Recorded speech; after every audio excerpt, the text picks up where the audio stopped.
Welcome to Diceborn. This is our series from the 17th Shard where we're going to be playing through a campaign of the Mistborn Adventure Game. I'm Ben, aka Overlord Jebus, and joining me on this adventure is Ian. Hey, I'm a writer. Rosemary. I'm Kaymyth. Matt. Hi everyone, Comatose on the forums. Grace.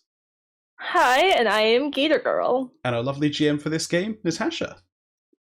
Also known as Brambleberry. Excellent. So welcome to episode 2 of our Mistborn Adventure Game series. Mistborn Adventure Game is a tabletop role-playing game made by Crafty Games set in the world of Mistborn. This is more of a storytelling game where you create a character and a crew, and you go out and you do adventures in Scadrial. This is episode 2 of our series, and you can find the first episode in the playlist, same playlist as this one, or by visiting our 70 Shard YouTube channel. We also have our session 0 for this campaign available on our Patreon. Before we get started, let's talk today's giveaway. Hello, it's me again, Giveaway Ben, back with Bridge 4 to give you today's giveaway. Crafty Games has given us a copy of the Mistborn Adventure Game rulebook to give to one of you guys. All you need to do to win is leave a comment in the video, tell me what misting would you want it to be and why, and then also be a subscriber, and then I will pick one of the comments that tells me what misting they want to be and why, and they're a subscriber, and then you will win a rulebook when I pick that in a week's time. If you already own the Mistborn Adventure Games rulebook, then if you win, we will give you a different rulebook. We'll give you one of the expansions, or like the Alloy of Law one, since that's the other big one. And yeah, let us know what misting you want to be and be subscribed, and then you could win a rulebook. Don't forget about our 17 MB dice as well. That's the code you can use on the Crafty Games website to, when you spend $20 or more, you get a copy of the free dice. And get a copy of the free dice. Yeah. On to the winner of last week's episode. That would be Lance Ryan.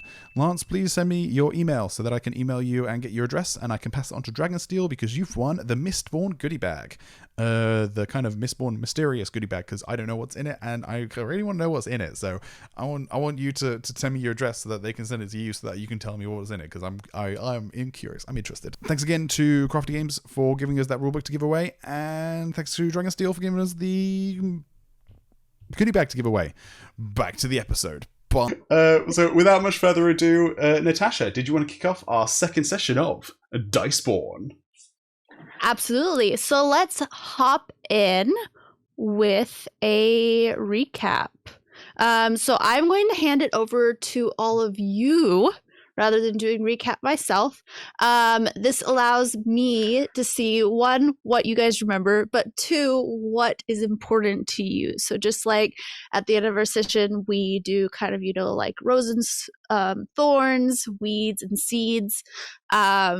This allows me to see what has stuck in your brains and also what you took notes on potentially over the couple weeks.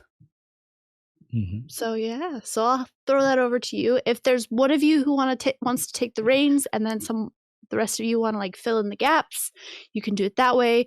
The other option is to do it from your character's point of view, and then have everyone else kind of fill in things that you might have missed. I kind of like the character POV option since last session was so individual. Yeah, focused. Okay. Let's do separate characters. Okay. Do you want me to choose who goes first? Go for it. Yeah. Okay, let's have Ian go first. Okay. So Royce's story began in a bookshop where he was going to find the latest Marpool mystery novel. And in there, he encountered a terrace woman and her son that were selling some older books for reasons he is not aware of yet. He helped them get a fair price for all the books. And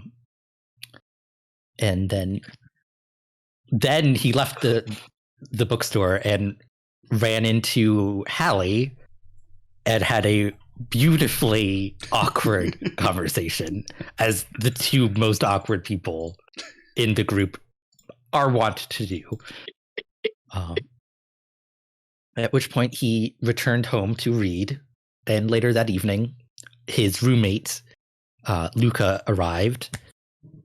They had a little conversation about what Luka was up to on the day, and then our friend Ghost showed up, summoning us to a meeting. Okay, let's do Hallie next. Okay, so on that fine day, Hallie found that her mother's sewing machine had broken, so she opened it up, took a look, found that there was a piece that needed replacing, so she had to go out on the town and ran into Royce very awkwardly, as was previously stated, because she was not expecting to run into anyone she knew. She was not prepared for this. And after parting with him, she goes into the shop to get a new piece, and Marelyn's character follows her, or Grace's character Marelyn follows her in, much to Hallie's dismay. This is much less awkward and far more annoying. Marelyn literally follows her home, despite all of the hints saying, please don't do this. There are reasons that Hallie won't actually tell her to not do it, but she still gets followed. And then, yes, the young man Ghost shows up, informing them of the meeting call. So that is where we left off. Okay, and we will go up to Grace from Marelyn. So Marelyn spent the day in the marketplace looking for a mark for one of her schemes to pretend to be able to use ATM in order to see people's futures. And so she saw a couple of potential marks. A man she didn't recognize, her former boss Al, and a couple, and she went for the couple, where they bought her a nice lunch, and she pretended to be able to see their future and claimed that they would have some business troubles coming up and be potentially betrayed by a business partner, and that their relationship was great and perfect, and they would have no troubles there whatsoever, and got paid. And Marelyn sensed that they might be hiding something, but she couldn't tell what, and, as far as she's concerned, things went smoothly. So she decided to spend the rest of the afternoon in the marketplace doing some shopping, where she saw Hallie coming through, and she decided to follow Hallie around and, annoy her a little bit. And when they got to Hallie's house, a ghost arrived, and Marelyn decided to follow the summons to Dervish's place so they could talk about whatever he wanted them to. Okay, and we'll go over to Luka. Okay, so Luka was running late to the regular tea with his lovely grandmother, and he got there, and she told him that she had a event she wanted him to attend and be involved with, a book auction at the local Elendel University that was being put on by a bank who had acquired some books through some sort of foreclosure on an estate. And so he, loving events, Luka agreed to be there, but was surprised when the brother of his ex and the brother's female partner came in, and that threw him for a bit of a loop. But he managed to get through the conversation without embarrassing himself too much, and then he promptly went home to his roommate Royce and burst into tears because he's Luka. And then he gleefully accepted the summons from Ghost, very excited to join up with his crew, of which he is a very important part and is a very capable member. Okay, and Ben with Dervish. So Dervish woke up on a normal day, helped out at the what did we call it? The Brass Ladle? Was it the Brass Ladle shelter for the homeless? And during the lunchtime rush, Slim Jimmy, one of his regulars that he knew very well, informed him that another regular, Cassandra, had been missing for a few days, and that it sounded like a few people had gone missing in the area. And so Dervish said he would keep an eye out and maybe put some feelers out for that.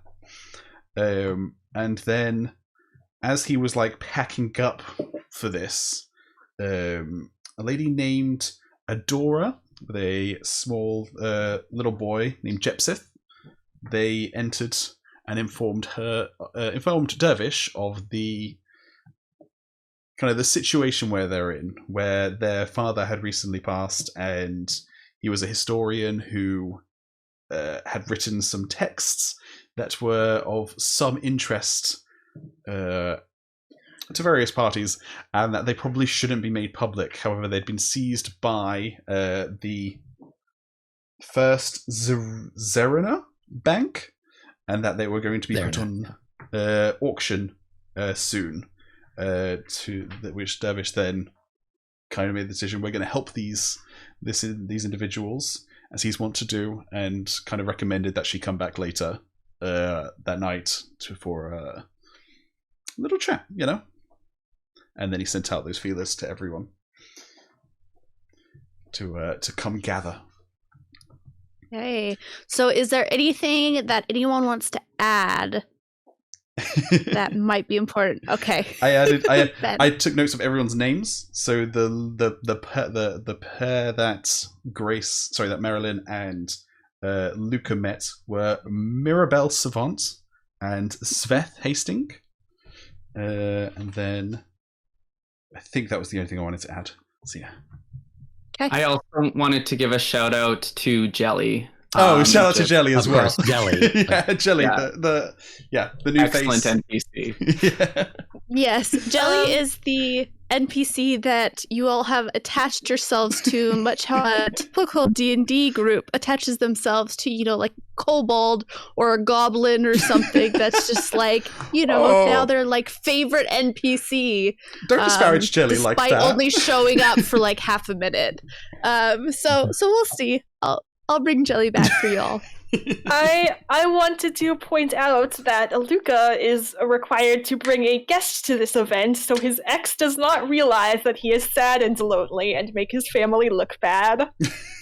Yes, that is important too. Oh, Good also need to point out that the couple were fully aware that Marelyn was a con artist and have now seen her face relatively recently.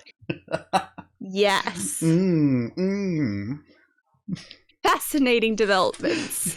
Mm-hmm.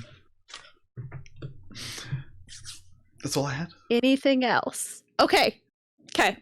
I will add 2 things. One of which is that Hallie and Royce have this thing where Hallie will give copper pieces to Royce to check. And we don't know what's going on with that. That's a little side note. The other thing, nothing at all.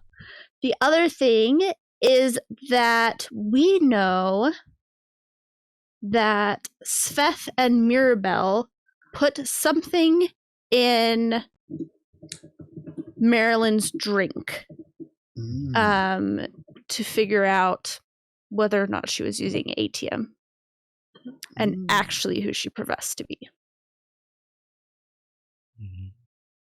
Forgot about that one. That one's very interesting, that one. Oh, sorry, I do have one more thing to add. Adora mentioned the coming fight as well. That one was important. You did mention a coming fight. Okay. Yeah, so I think we've kind of covered it all. The other thing of note, the one name that we have missed is Claire, who was the bookstore owner. Claire Dean. And yes. And so I don't know if she'll come up much, but good to know names. All right. Anything else before we jump into this next scene?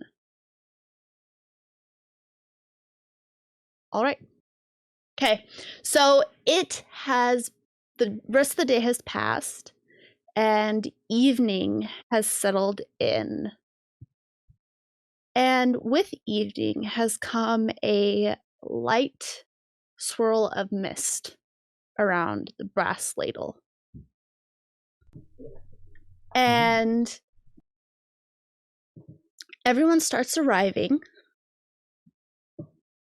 to your meeting spot. And Ben, will you give us a description of where you all are meeting up? I'm assuming it's not in like just the main area of the brass ladle, given that it is probably a little after dinner time. So there might be folks still around. Yeah, it's still kind of busy. So I would say there would be a back alley entrance that would generally just be used by staff. The staff generally know that I would have meetings with people and that I have friends, and that sometimes they will come in via the staff entrance, so they wouldn't have to sneak their way in. And then there will be a meeting room on like the second floor that I would have reserved for this kind of, well away from like the dorms and the regular people would be coming in and out. Okay, so Ben, you will already be there, given that this is your haunt. Who would like to arrive first?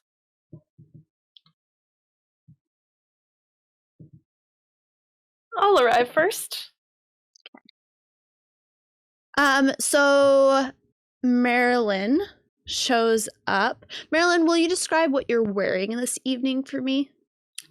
So this evening I am dressed in fairly simple clothes. I look like perhaps just a common laborer who just got off work. Simple, maybe brown cloth pants and a white shirt. My hair is in a braid down my back. Okay. So Marelyn comes into this meeting room, which is set up with a table and chairs, as well as a chalkboard, given the nature of the meeting. And Dervish is there. And Dervish, just before Marelyn has opened the door, Leah has come in and she's brought up a tray with just some water and some glasses, knowing that you're having a meeting this evening. And she doesn't really say much. She just kind of nudges open the door and comes and puts it on the table, and then just looks at you and she's like, is there anything else you and yours will be wanting? No, thank you, Leo. I really appreciate you bringing this for us and your discretion in these matters. Thank you again for all you do. And she just kind of nods, and she looks like she might want to say a little bit more, but at that moment, Marelyn kind of appears in the doorway, and so Leah just excuses herself quietly and slips out and leaves you to it. Marelyn, I kind of visibly relax as Leah leaves, and I'm like, Marelyn, thanks for coming in. Thanks for getting here so quick. Hey, Chef. Of course, no problem. That's all right. So, what's the news? So I think I've got a job for us. I'm going to wait for the others to get here, but it looks like a person needs helping, and it's an interesting one. So I'm looking forward to finding out more. Did I hear Ghost say that you were hanging out with Hallie earlier? Hanging out depends on who you ask, but yes. Did you follow her around when she didn't really want you there? I mean, she didn't tell me she didn't want me there. Well, of course she wouldn't. And speaking of Hallie, this is when Hallie, you hear her smaller footsteps coming up the stairs down the hall, and she comes in, and kind of like that little jingle that her like belt typically makes. Very distinctive sound. Yeah, 'cause she's always got that tool belt. And yeah, Hallie comes in. She's wearing her usual clothes, simple button-up shirt, trousers, belt with stuff hanging from it. Her brass spines around her wrists, brass knuckles hanging. And she takes a seat. Welcome, Hallie. How are you tonight? All right. Good. How was the trip over? Well, weather's nice. It's misty. It is. It's a good omen, that is. You ever finished fixing that sewing machine? Yeah. You fixing sewing machines these days? It's my mom's. Fair enough. I was gonna say it was a bit of a downgrade to the cars and other sorts that you normally work on. I'm usually working on gadgets. It'd never fit my workroom in my bedroom if I was trying to work on cars. Okay.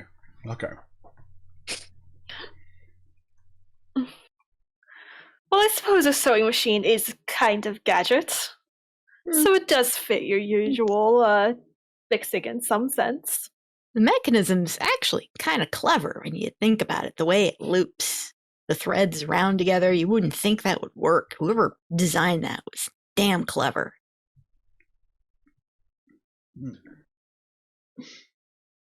Well, you got to be. Of course, Will. Yeah, you got to be damn clever to fix one as well. It was just replacing a gear.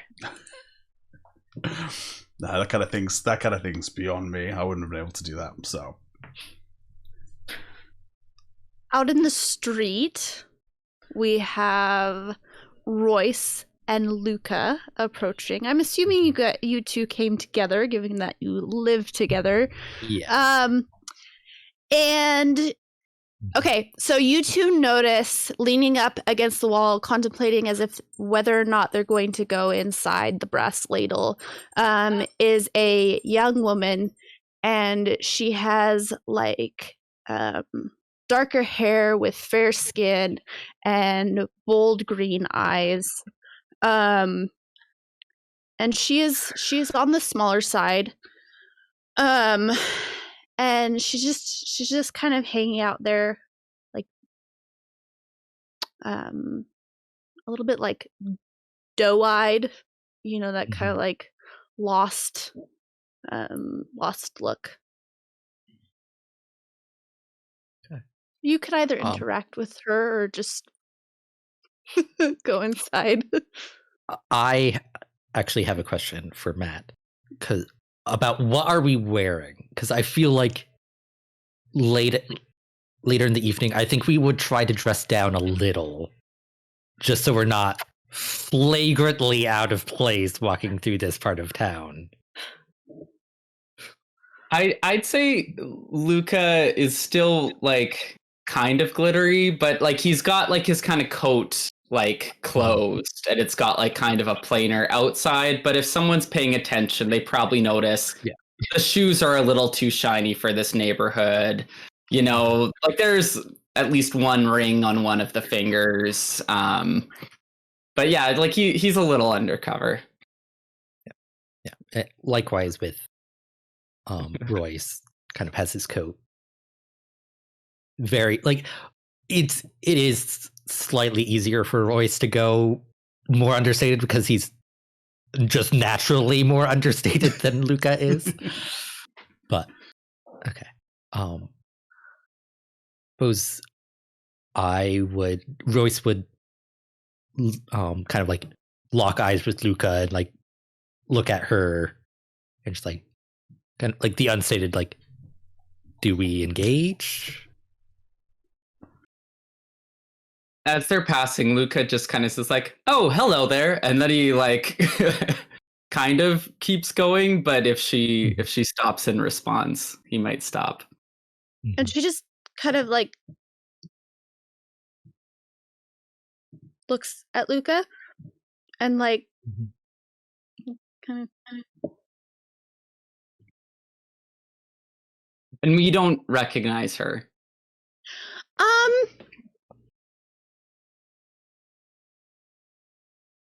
I feel like I want like a roll, but I don't know what to ask for. Ooh, this would be a good standings roll. I'm thinking influence of spirit. Yeah. Yeah, and this is gonna be from Luka. Because I know that Royce will not recognize her.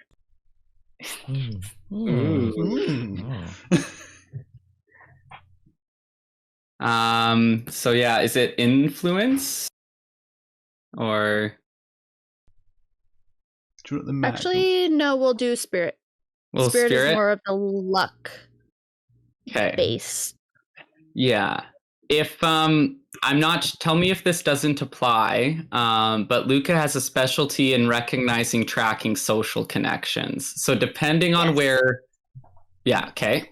That'll do. So that's an extra dice. And then this might not apply. He's a socialite / university student. So if those sectors of his life would apply to this person. No. Okay. So then I think I'm rolling 3 dice. Luka has a spirit of 2. He's not the luckiest boy, despite his privileged past. Okay.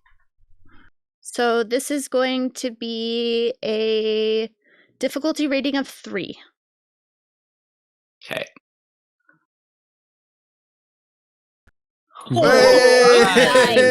Nice. He saves his luck for the dice. Yeah. Unlucky everyone when it else. really matters. Yeah. Okay. So this young woman, you don't know her name, but you've seen her around, and you do know that her family recently lost a large sum of money in investment. And so her and hers have been like down and out kind of deal. And her name is Genevieve. Guys, this might be jelly.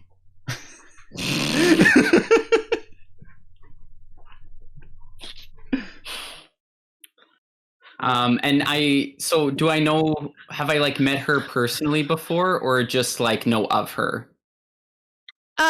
You've like met her in passing. Like you're barely placing her, right? It's kind of like when you meet someone at the grocery store and like you've interacted with them for like 30 seconds when they ask you to get something like off a top shelf or like say, "Oh yeah, crazy weather we're having outside," right? Like it was that kind of barely graced each other's presence. And someone once she had left, was like, "Oh yeah, her family's just So Luka lost it all." We'll kind of do like a double take as like the recognition sparks, and we'll say, "Oh, Genevieve, how good to see you again." And she's a very like fair-skinned creature, and like if she could get paler, she does. At being called Genevieve, and she just kind of like, again with the big eyes and like the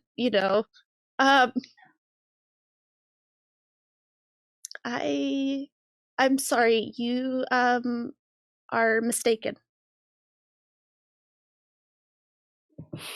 I feel like. Oh yeah, go ahead. Can Royce tell that she's lying?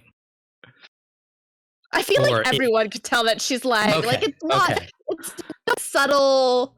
It's not subtle, and obviously she was not expecting anyone from her former station and standard to be around here. Like, and also to be fair, like you're also trying to sneak around here as well.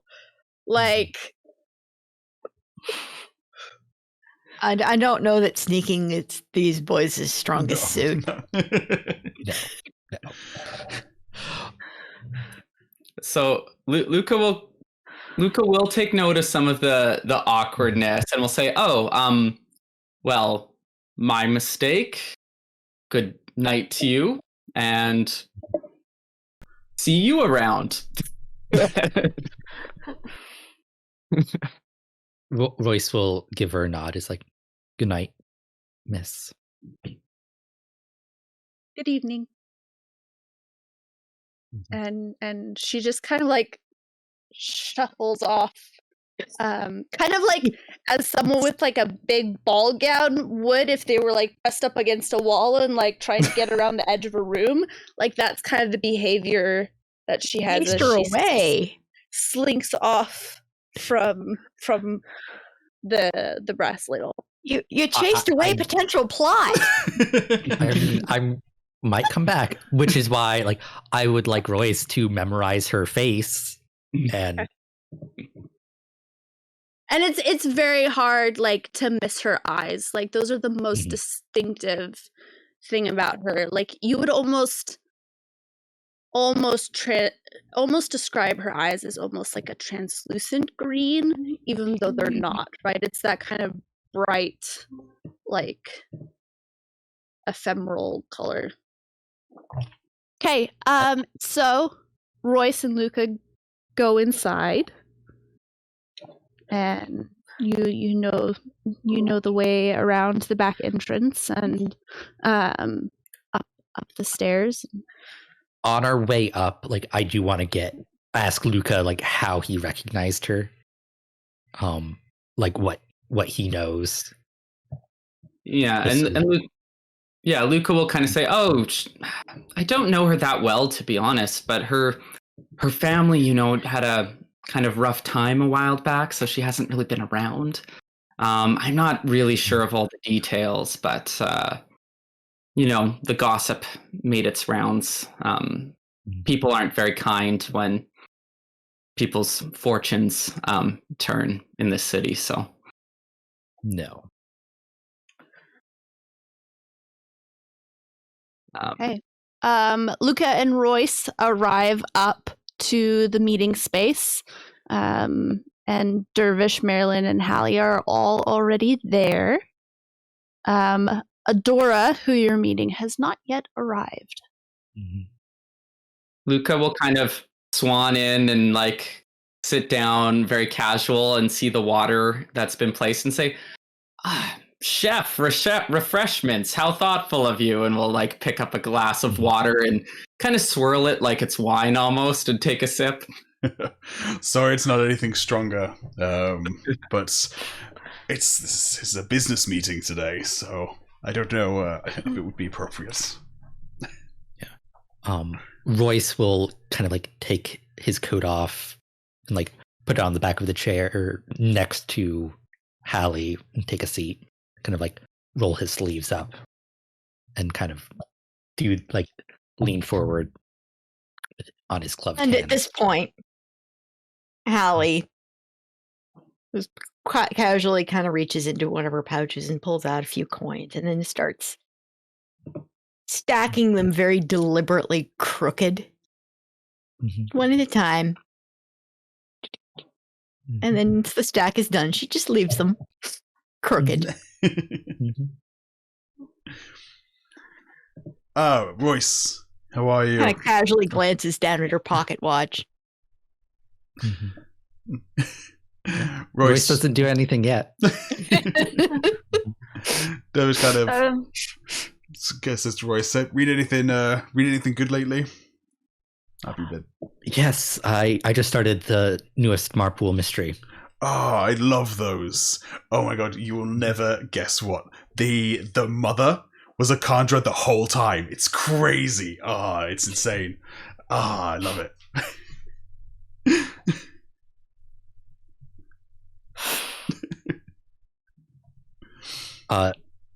Royce will take one of like his gloves off, like grab like the stack of coins and store the memory of that spoiler. Because like, see, I know. It's easy with you. I don't have to worry about spoilers with you. It's great. I love it. Yeah. Alex checks her watch again and goes. It's just like that didn't take long. And I'll just drop them down. I'm assuming nothing else pings. I love the. But I assume they're now all nice and straight. No, he just drops them. He's annoyed. Like, Oh. Yeah. They Marelyn is clatter on the table. Well, Marelyn is gonna see Luka drinking and kind of be like, "New kid, it's impolite to make sure everyone is served." Oh, right. How inhospitable of me. Would anyone else like some water? Yes, I would, please. Thank you. Yeah, go on, You the new like- kid. He I'm good. pauses for a second, kind of looking for the nicest glass, and then hands whatever he judges to be the nicest to Marelyn. Cool. Now that we're all here, wait with me 1 second. I kind of go into the hallway, and shall we say, I asked Ghost to hang around because he's my little. I'm going to treat myself as a runner boy. Whether or not you asked him to hang around, Yeah. he's generally near. Okay. I go in the hallway and I go. Do we know? We don't know his proper name because we're not supposed to be using his. I'm gonna go in the hallway and I'm gonna be like, Chester, where are you? And there's just a silence. Ghost. And almost instantaneously, out of one of the other doorways, and it's like a linen closet. He just kind of. Could you? Yes, sir? Could you go fetch Adora for me, the lady we spoke about earlier? Yeah, right away. And he just kind of, off down the hall and slides down the steps. On the banister. Yeah. Cool. I'll head back in and I'll be like, so, thank you guys for all coming. I know we haven't really done much since Calcifer left us, but something came up, and I thought it would be an opportunity to do some good and do something interesting at the same time. This was a curious one, but I'll wait for this. I'll give you the rundown. This lady came to me earlier, and she's having a problem with a bank, as people generally do, and she's recently come into misfortune, and the bank has seized some assets that she would like back. And you can imagine, if she's ended up here, she's not got a lot of those left, and so I'm hoping for us to get those back.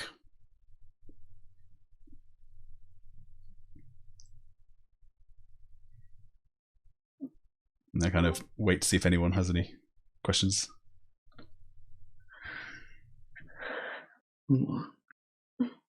Luka will just say, well, doing good and doing interesting things are, why we're here, isn't it? So that's exciting.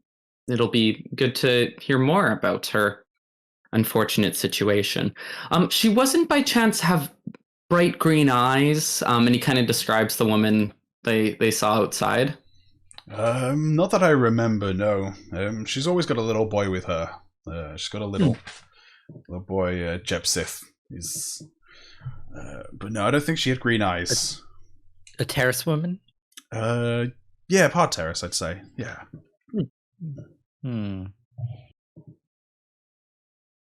And you hear the footsteps coming up the stairs, and there's a little pause as if the person that they belong to is like looking for the correct room. And then there's a gentle knock on the door frame, and Adora says, "May I come in?" Adora, thank you for joining us. Come on in. New kid? Yes. Wanna... Thank you for having me. No problem. Yeah. And she comes in and looks for an appropriate seat that faces the most of you and sits down. Royce does raise an eyebrow as he has met this woman before. And she kind of looks at you and gives a nod and a smile. And she says, "Oh, it's good to see you again." Yes. If only it were under better circumstances, I hear. Yes, well, you were somewhat aware of my situation, I'm sure. And unfortunately, it has, brought me to this place as well. And she looks at Dervish and she says, "I hope it's all right. Is your son?" Oh, no, just the boy, he is watching Jebus for me. Ah, excellent. So, do you guys know each other? We met earlier today at the bookshop. Oh, okay. Yes, I was selling some of my father's collection, what I have, that was not securely stored at the bank, and I was able to keep. That's unfortunate. That's unfortunate. Which bank? The First Seran Bank.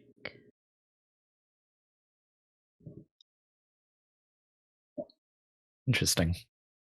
And you said these assets were books? Various writings. Let's see. So, thanks for joining us, Adora. Do you want to kind of fill these guys in on your situation? But the reason I've called you up here is we want to help you out. And we have a particular way of helping people that generally disagrees with the way that banks like to help people. And so, yeah, if you just kind of want to fill these guys in on what's been going on.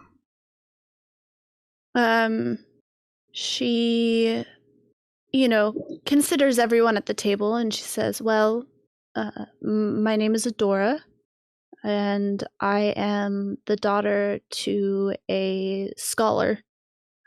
His name was Seran, and he was one of the foremost in his field. And he collected various writings and texts from before the Catacendre, mostly. And it was his life's mission to collect as much knowledge and preserve it as he could, and he collected many precious things throughout his life. Not only, of course, his own writings. He was he was a furochemist, and was able to store his memories. So he did take down his own writings, but he had many that he found over his years, or that he bought, or were donated to him. Many great and important things. But there are a group of these writings that he told me if he were to pass, that they could not. It was his wish and desire that they be kept within the family and that they were kept safe. And so it's very concerning to me. While there are many things that I am happy to sell to get our feet under us, the bank has seized many of our assets. And some of his writings and some of the texts were stored within their safes because of, the nature of them, as well as the value ascribed to them. And so it's my hope that I can get them back, and I'm not quite sure how to go about that. I've been selling what I can. They're meant to be auctioned off, later this week, and it was my hope to either be able to buy them back or,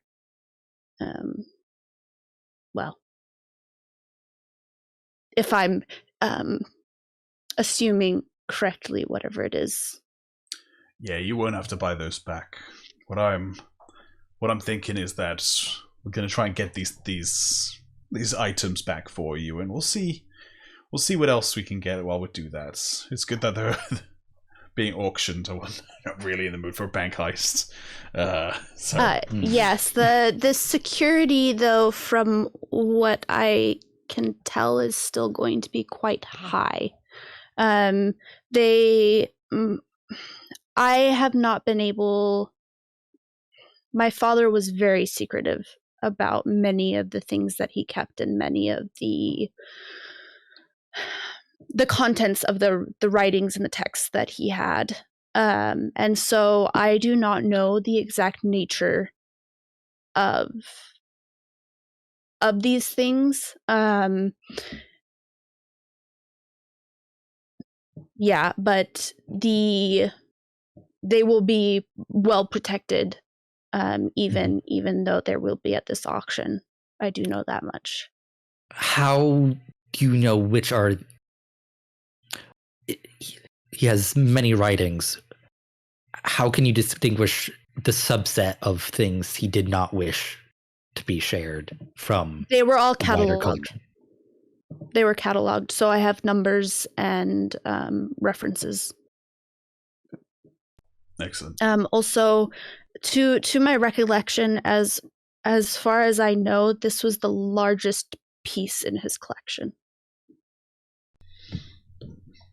How large are we talking? Are we talking like a big box of texts, or are we just talking like a thick book? I have only seen it once, and it was crated. Okay. So it was quite large. And what are the, if you don't mind me asking, what are the contents of these texts? Do you know who might be interested in purchasing them? Most of my father's research surrounded, historical documents that around or before the Catacendre. And I know that is of value in general to many religious groups, regardless of their belief systems. That is all, tied in together. But the text, if the whole collection is that sort of research, is there a specific area or a specific topic that these concerning texts dealt with? I do not know.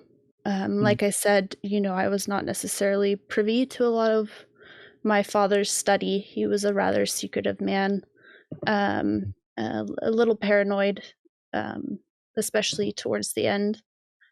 So it wouldn't even surprise me if this piece actually wasn't of necessarily informational value, but some puzzle that he couldn't crack, or something like that. That just was his own personal whale. Oh. Is this just about the texts, or have they taken other things from you? They do have a substantial amount of my inheritance, along with the texts themselves. And the texts, of course, are harder to liquidate. Although they are of interest, they are generally very expensive items, just given their historical nature. What was the rationale the bank used for the foreclosure? My father had apparently accrued some debts, specifically to loans that he had taken out to purchase various documents. He, towards his final days, he was quite certain that he was close to discovering some secret, some great revelation. Truth be told, and not to speak ill of the dead, but I wondered if he wasn't losing parts of himself there at the end. It's unfortunate to hear.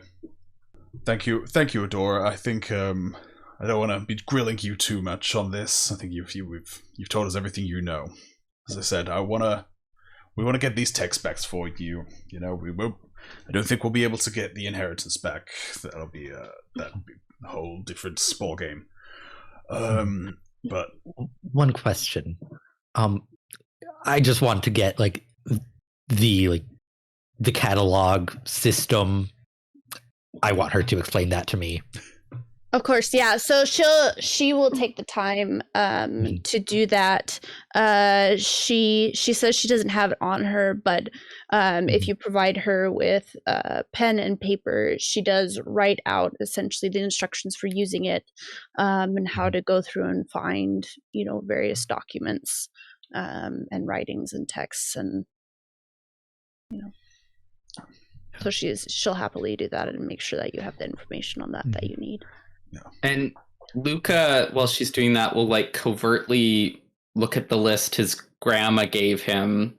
Is there any similarity, similar notations, or is it? I will have you roll spirit, and you will add a die for the list that your grandmother gave you, right? Because that's a object that you have. Okay, sounds good. Spirit. Once again, roll of 3. 2 4s. Okay, very good. So yes, so you realize that the item which your grandmother wants you to procure, this item that has been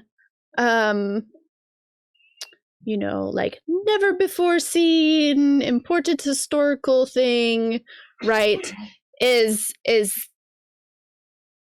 her father's, the big text, his, capstone to his collection. And that would be the entirety of what she's wanting us to save, or part of what she's wanting us to save? That is one of the major things. That is the major part, yes. Okay. Did your father request that you not read these texts either, or did you just not have any interest in reading them?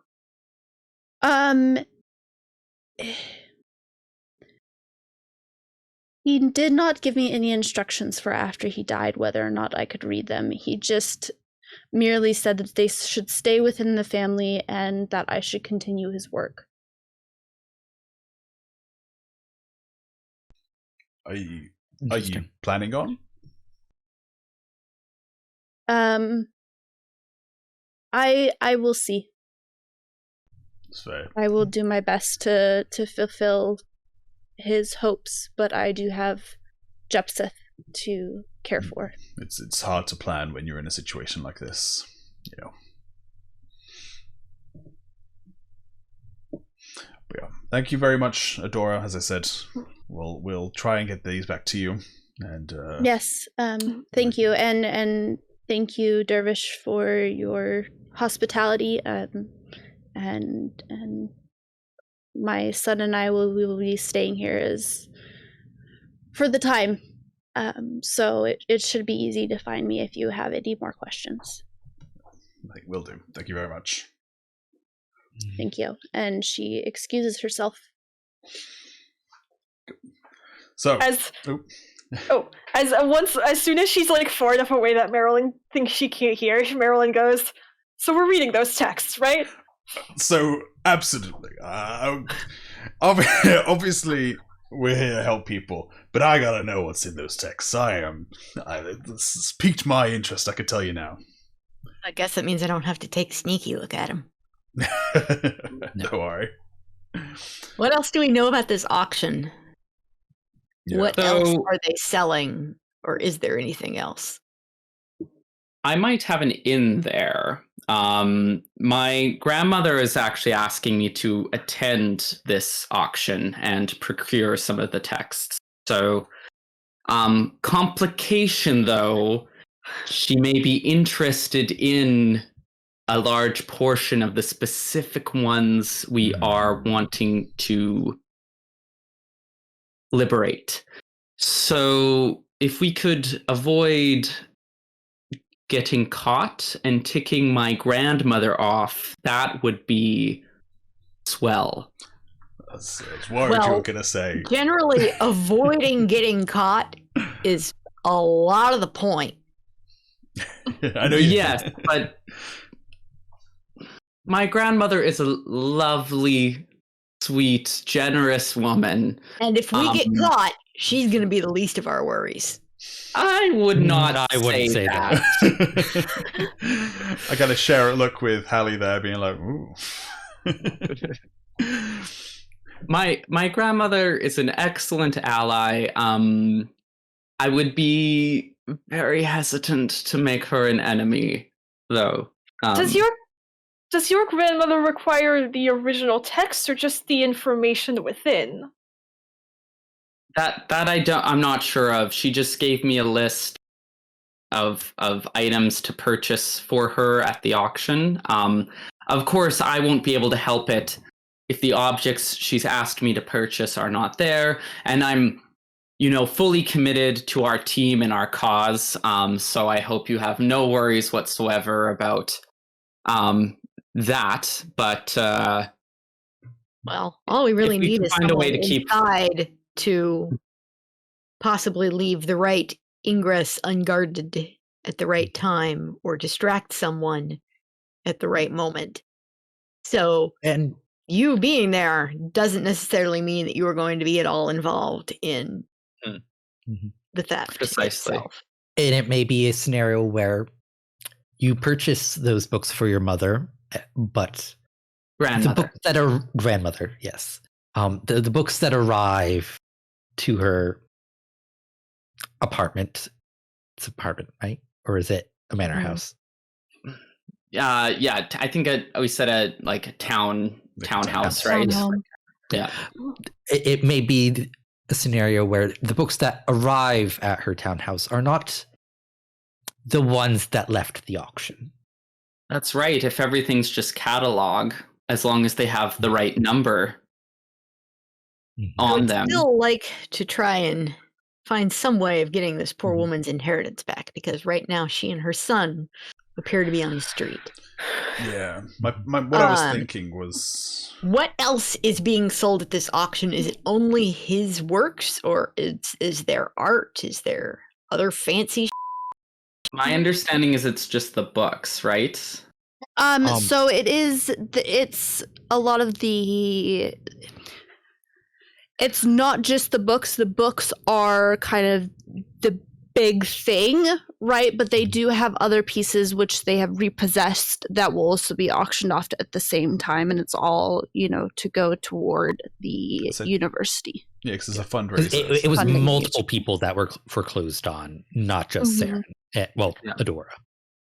And of course, there is the question of our reimbursement for the effort we're putting into this. Naturally, Adora cannot pay it herself, so we'll need to find some other method at this auction.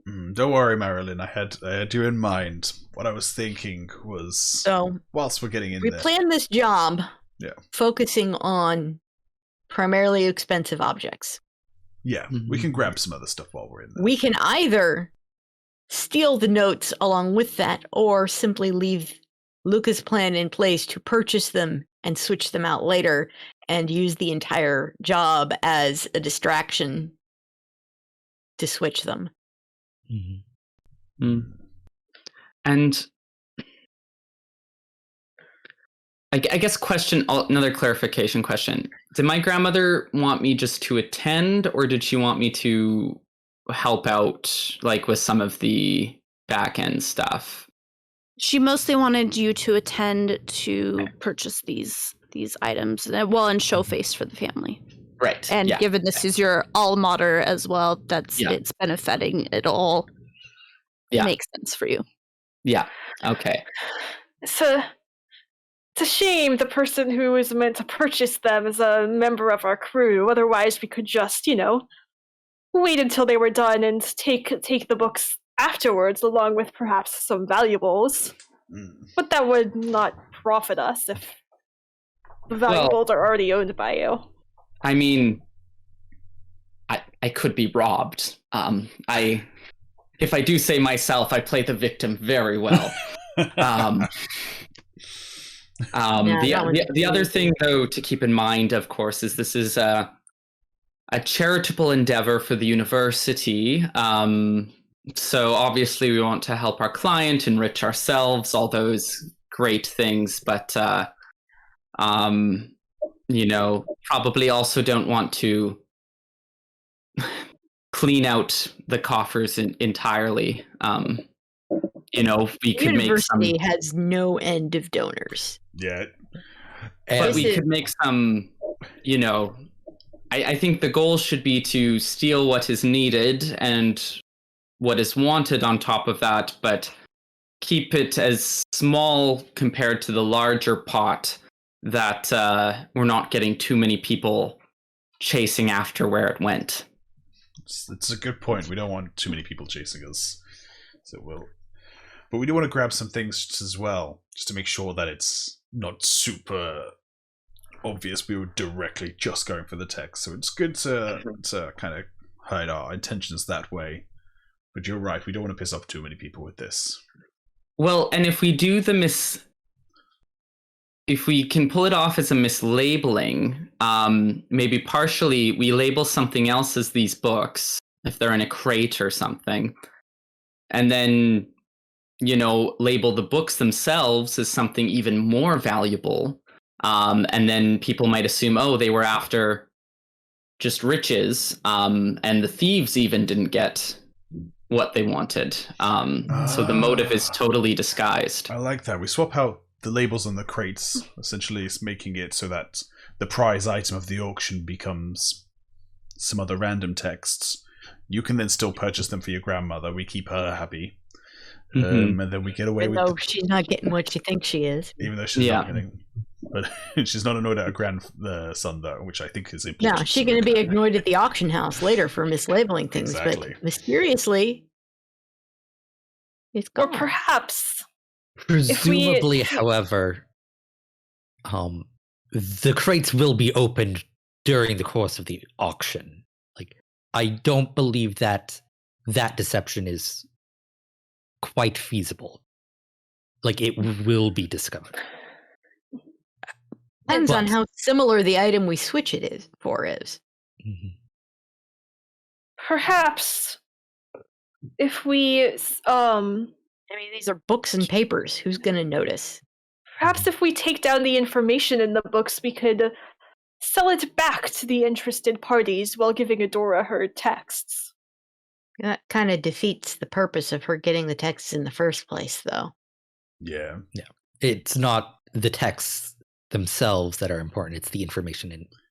Yeah, if it wasn't for the fact that Adora asked that this information doesn't get out, we could just have Luka buy them, copy them, you know. So I think we're trying to avoid having these things getting out. My recommendation is that we do perform some sort of swap with the books, but not an obvious one. Like swap them out with forgeries.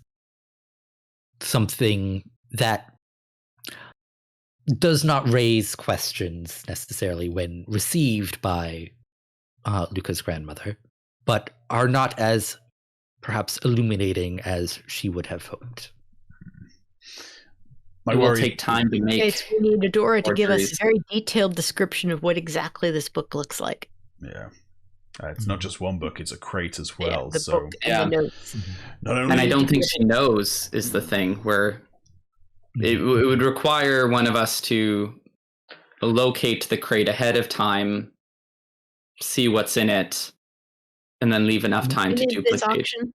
We know enough. We know his area of speciality. No one knows what's in those books, so When is this auction? Week. Luka, Right, it's that weekend. under the guise of your grandmother being very interested in getting these texts, can you talk your way in at the auction house to getting a sneak peek at the goods? Perhaps even Right. take Royce with you so he can memorize what they look like Mm. properly. I might be able to manage something like that, yes. Okay. Then we know exactly what they look like. I will say one of my concerns is replacing it with a forgery would mean sneaking in with a crate of books and then sneaking out with a crate of books. And so Just have the books in a backpack. I mean, I don't. The crate can't be that big. It's not that many books. Yeah, that's true. That's true. I do like that, actually. yeah. And it's the entire crate of books she wants, not just like there is a subset of books within that crate. Yeah, it's that crate and its contents. Okay. Did she, when we asked, did she give us like a it's like a this big crate? She didn't say it's like a this big crate.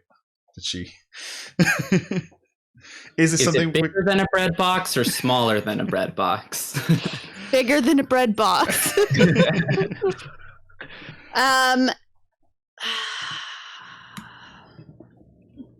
I will have to look this question up. No problem. Okay. So now would be a good time for a break while I We are an hour 15 see in, if I so can fantastic. find a box of a crate of books. right, like what What is a typical dimensions are. It's a shipping container of books, you know.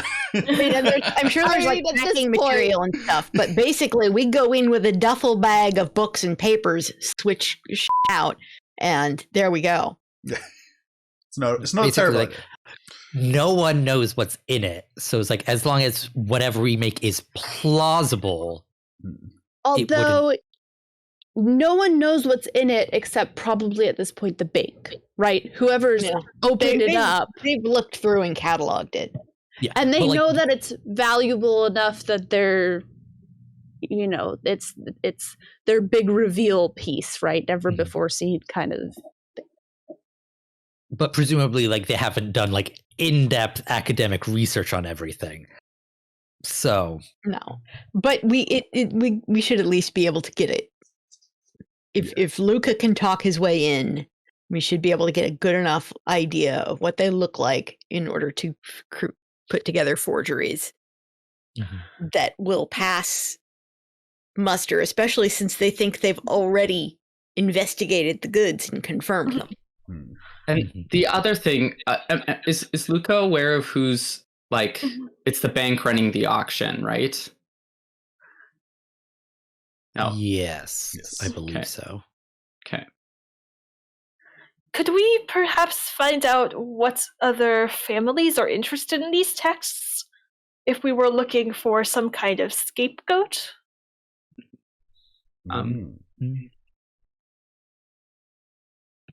That framing someone else could certainly work.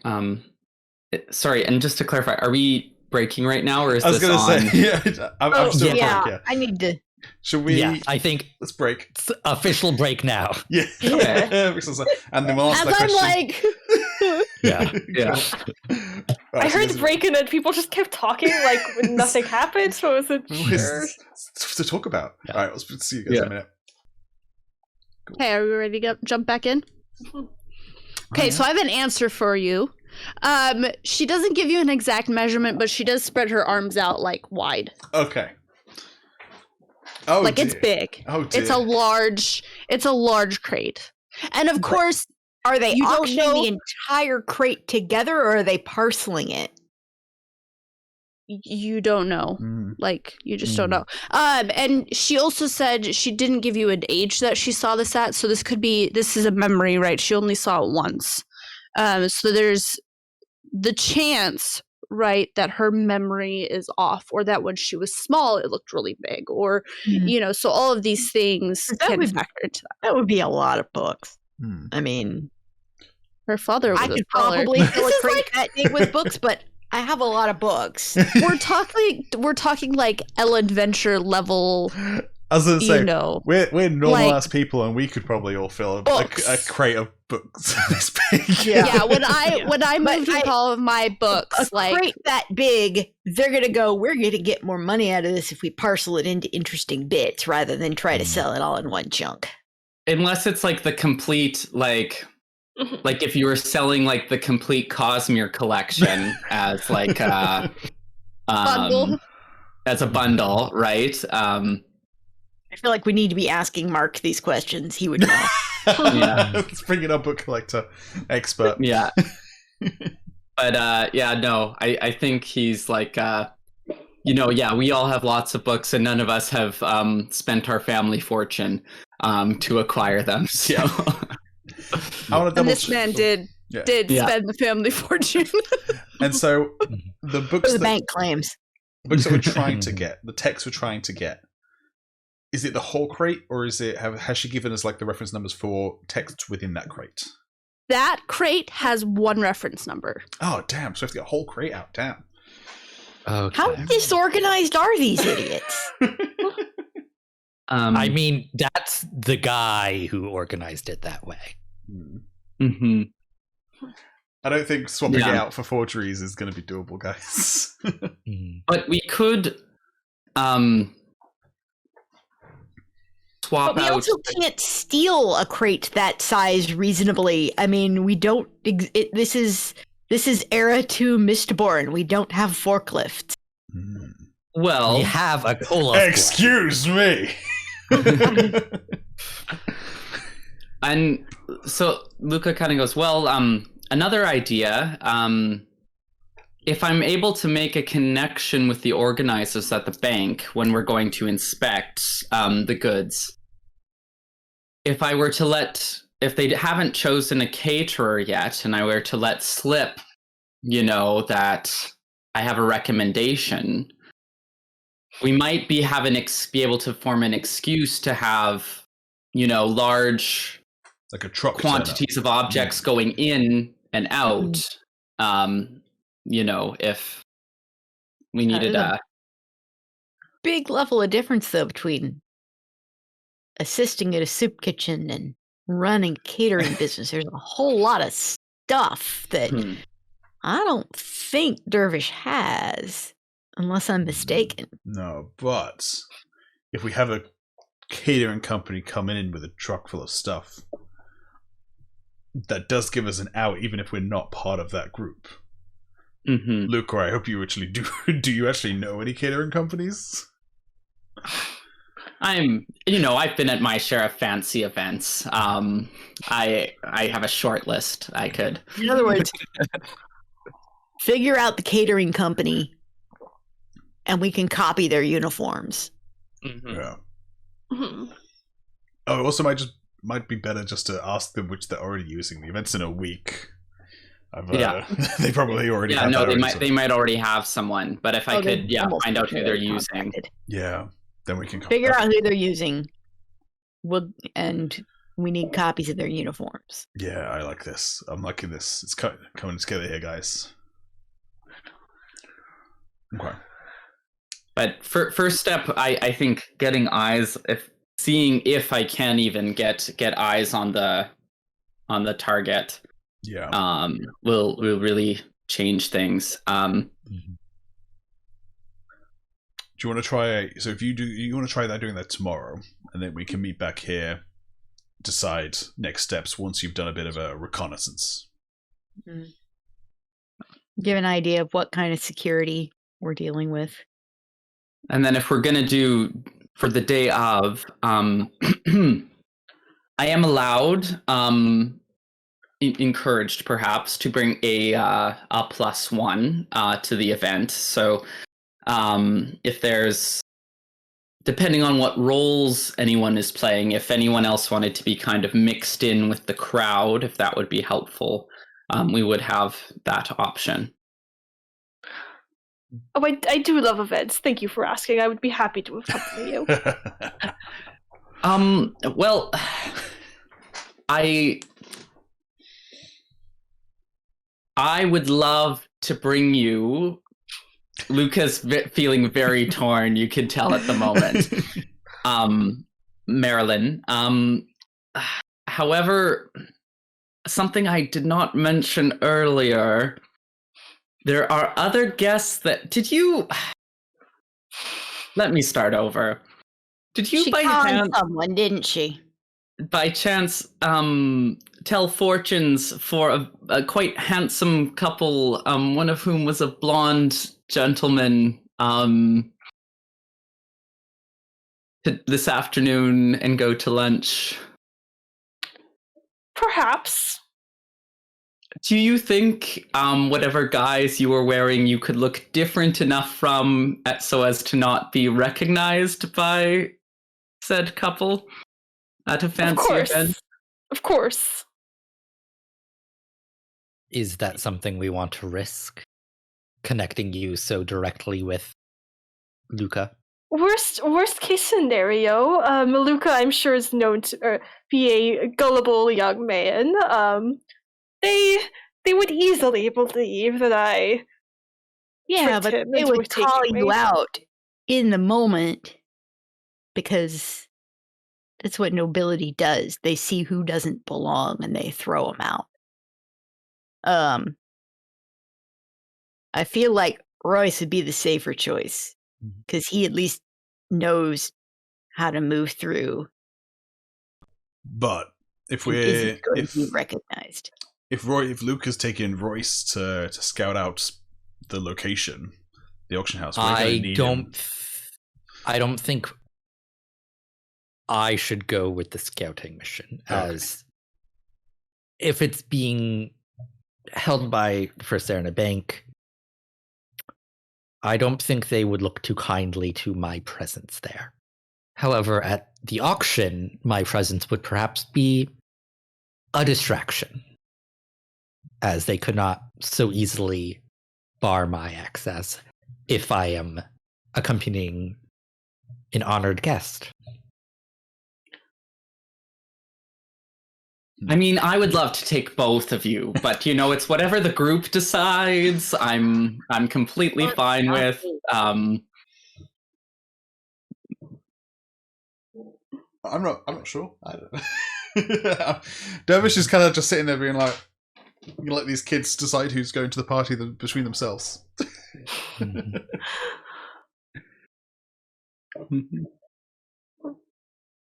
If I'm fine to take, Royce. If we wanted some sort of distraction in the crowd, though, Marelyn, very good at distractions. Marelyn's presence is very intimidating. Could be very distracting. I'm sure she's very competent at that. Many good points for both options. So tough decision. Though if some of us will be masquerading as members of the catering team, I do believe Marelyn would be more adept at such a deception than myself. Yeah. And I tend to stick out. Rich folks don't bother to look at the faces of the servants. They don't care enough. Yeah. I'm gonna need some help with my makeup because I tend to stick out a little bit. Of course. Perhaps if we are sneaking in with the catering, I could, if we decided it was necessary, I could bring something to change into once I was already inside. I like that idea. We need an extra distraction. You know, if we're infiltrating the catering company, I wonder if it would be good not to be someone like if it's like the cleaning crew for the catering company, or you know, like you're packing up the used linens and dishes for them instead of, you know, the service staff. Well, don't forget the reason that we're coming in with the catering company is because we're going to steal their truck because we need to get the crate out. So yeah. I think we don't want to be waiting till they're tidying up to do that. We want to wait till they're fully busy doing the catering thing. Distracted, yes. At this point, it's a toss-up as to whether that catering company is using like a motor car truck or if they're still using a horse and carriage. Yeah. We've got cars up. Depends how traditional.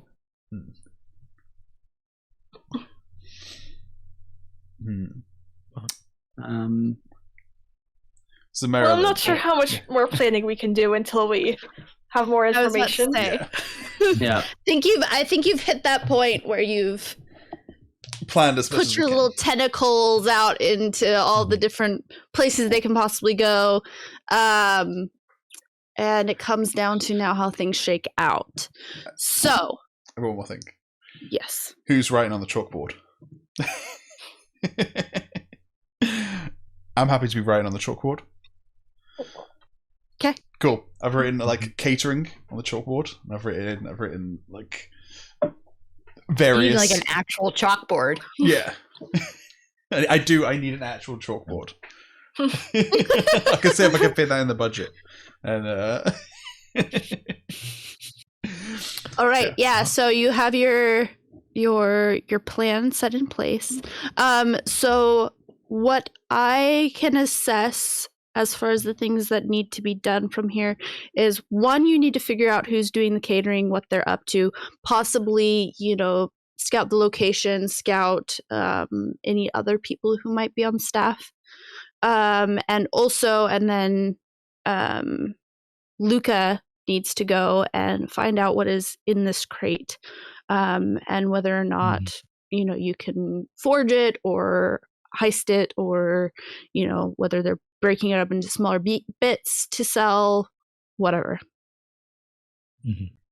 Yeah. And I think perhaps connected to that, as a bonus, trying to feel out if there's any other interested parties in this object who we could potentially frame or like make a vague connection to avoid suspicion for our client.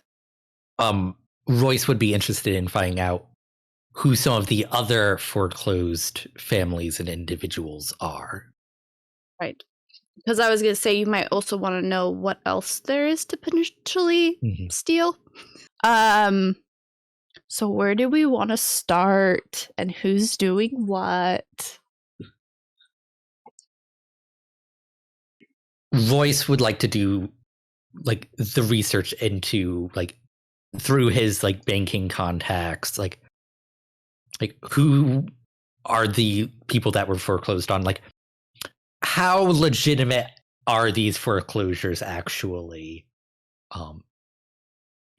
and like also like me as a player, like, is Genevieve and like her family tied up with this as well? So it's like kind of like researching that. Okay. And on that point, when we leave after the meeting, is Genevieve still there? No. Okay. She kind of slipped off after you spoke to her. Away.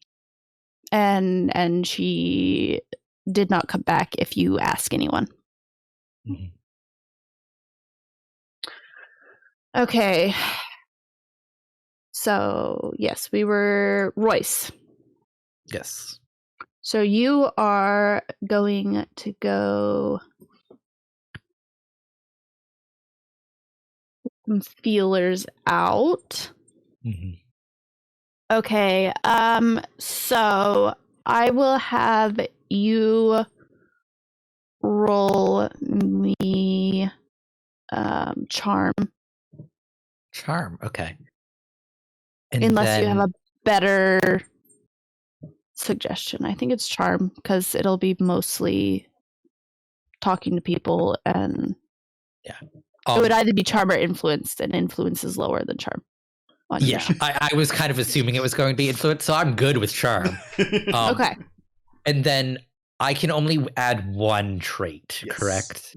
Yeah. Yeah, okay. So I think both banker and information acquisition would apply, but so yeah. So we'll do that one. That's 5.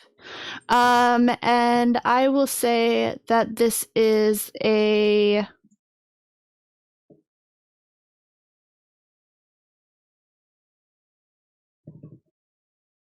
I'll say that this is a difficulty of 2. Because it is a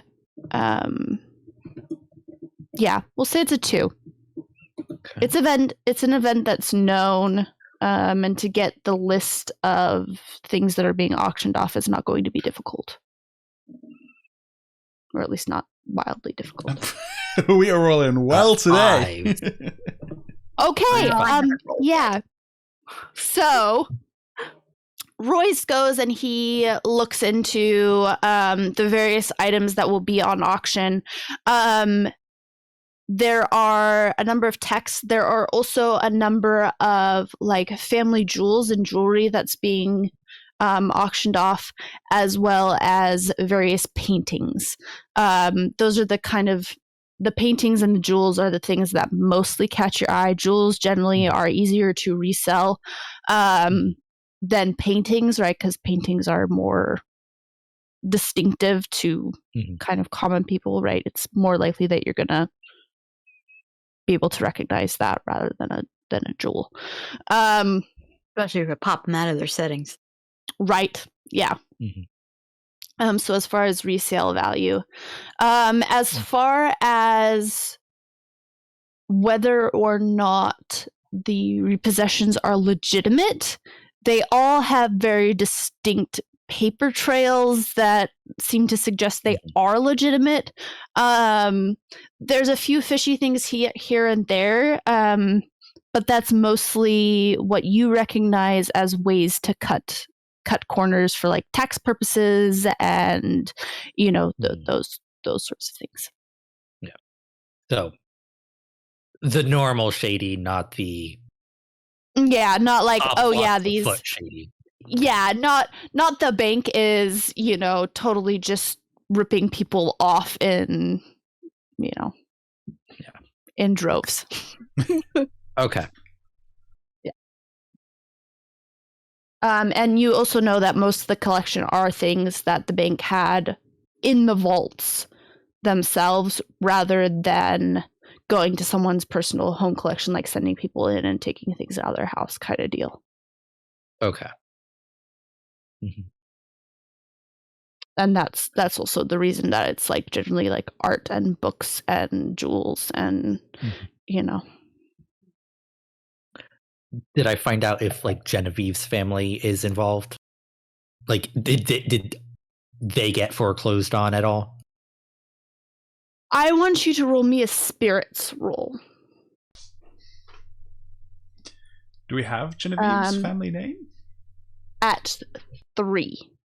No, at 4. I don't think I have anything to apply, but I have a spirit of 4, so So we have a chance. Mhm. There's an okay chance. Ooh. 2 ones and a nudge. Okay, yeah, so no. Unfortunately.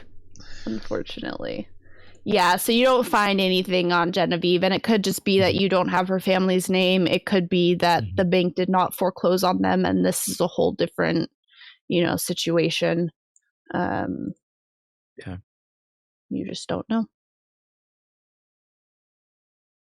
Any other questions that you would like to ask or information you would like to glean? I don't think so. Not involved with that process. But Okay. Who else would like to do something? Yes, Dervish. I would like to, whilst these guys are getting on with heisty things, I would like to go on a little walk around the city, around the areas that I know Cassandra frequented. Okay. And just kind of, I'll throw on my traveling cloak, and I've got a back holster for my shotgun that the cloak holds, that it hides. Okay. And I just head out, just do some, just go for a walk, Okay, so you're not like talking to anyone or anything. You're just kind of scouting. I'm just scouting. Yeah, I'm like, if I see people Okay. that I recognize, I might just ask them, "Oh, hey, how is it? Have you guys seen anything weird around?" So, yeah, I am talking to people. Okay, so I want 2 rules. I want a charm, or not. I want a spirits of 5, Okay. and I want a charm of 3. Cool. Those are both 4 for me. Do I have anything that can apply to these? My speciality is empathetic ear, so I'm good at listening. Yeah, so you can apply that to your charm. Cool. Nope, dropped my pencil. There. Cool. So for the spirit roll, I'm doing 4. This is difficulty 5.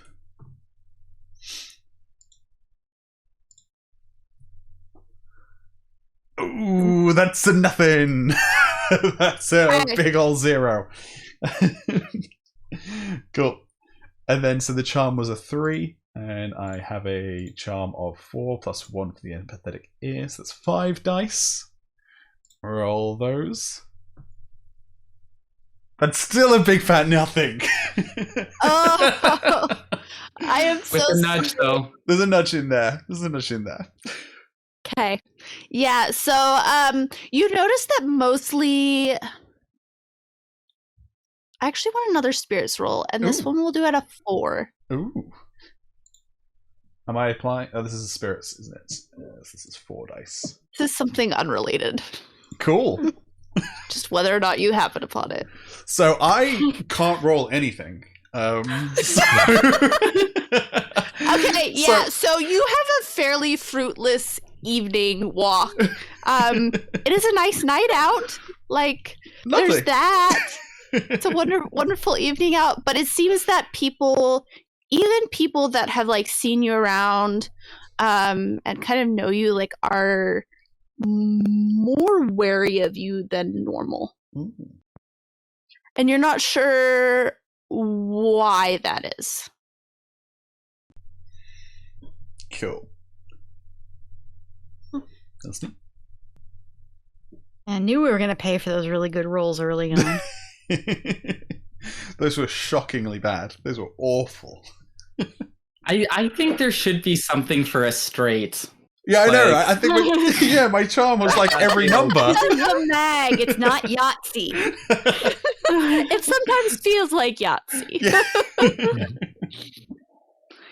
Okay. So Dervish has kind of struck out. It's fine. What about you 3? I'm not Do sure we want to do anything do we for want- Hallie to do right now. Okay. Except once we get an idea of what the catering company is, then she does have a mom who's a seamstress who can, tailor some things for us if we need it. And Hallie can easily tell her, oh, we just need something fancy for this for this client. Mm-hmm. I imagine Hallie's parents don't know that she's involved in crime. So I imagine I was Marelyn's- also thinking once we have more details, Hallie could like think about like what would we need to like get a crate and move it and like that sort of thing might be within her expertise. And presumably she's gonna have to unlock something or at some point, but Yeah, you guys haven't questioned security yet, so yeah. and she's pretty certain that she can unlock just about anything, anywhere from a doorknob to a safe. So okay. So let's do Luka's bit next then. And you'll Sure. have more info to go off of. Yeah, and Luka, if she's not doing anything since Royce isn't coming, Luka might invite Marelyn along with him on this stage. Yeah, that's what I was going to say. If we go together, Marelyn could perhaps do some security checks while Luka. If it's, is it the same building? I'm not 100% sure about that. So you would be going to the bank, which is where things would be held before the auction, and then they would be like transported to the university where the auction is being held, right? Okay. So we could potentially do both. Like after we're done with the bank, we could stop by the university because I'm assuming it's like just a spot on campus where, Okay. we could check out. So Marelyn, if you're going to come along, what role do you think would be best to play? You're the expert, so I don't want to, presume to give any suggestions, but perhaps I am an old friend from the countryside who you are trying to impress with your city connections and this fancy bank. love it. Excellent. Bravo. It's perfect. So we'll make arrangements to meet on the way and then head over to the bank. Okay. So when you arrive at the bank, it has like a large foyer, and the marble, that kind of clicks and echoes. It's a nice bank, and off to the side, like Royce would know, it's like a facade vault, right? They have the door open with the big wheel, and it's just kind of there for show, right? Their actual vaults would be somewhere else, but maybe those hold like kind of like general lock boxes, right? Where kind of people, just come and store, basic things, not actually valuable or intensely valuable things. And you come in, and it is a weekday, right? So there are patrons about dropping things off, making deposits, withdrawing things, exchanging, various types of currency, making good on notes and that sort of thing. And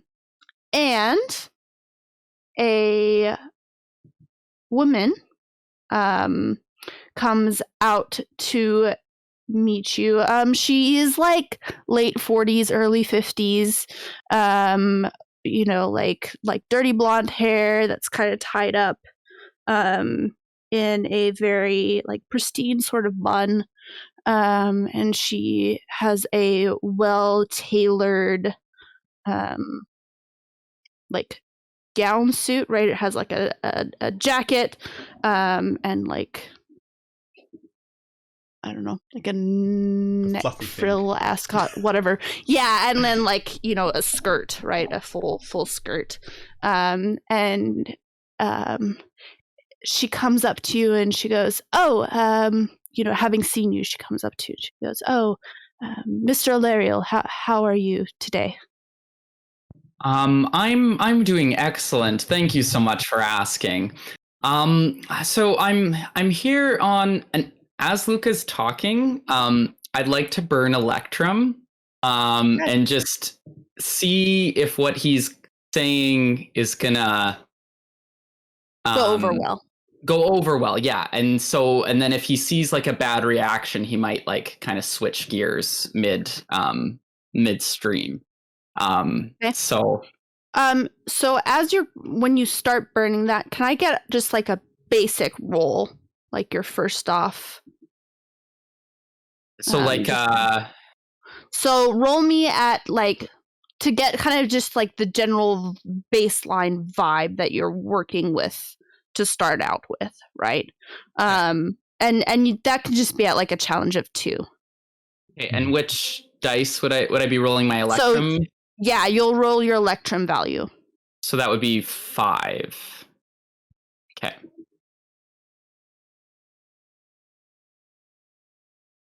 Okay. 3s. Yeah, that'll do. So she is, you can tell that she's already like a little standoffish to you. Although she's being like very polite and businesslike, there's something in her nature or background or whatever that is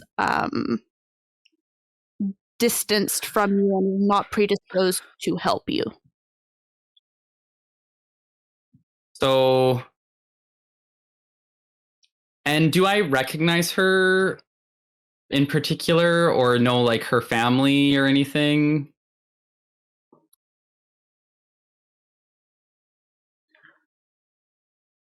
Roll me a spirits of 3. Okay. And can I add my recognizing tracking social connections? Yes, okay. Absolutely. Okay. Nope. She feels familiar for some reason, but you have no idea why.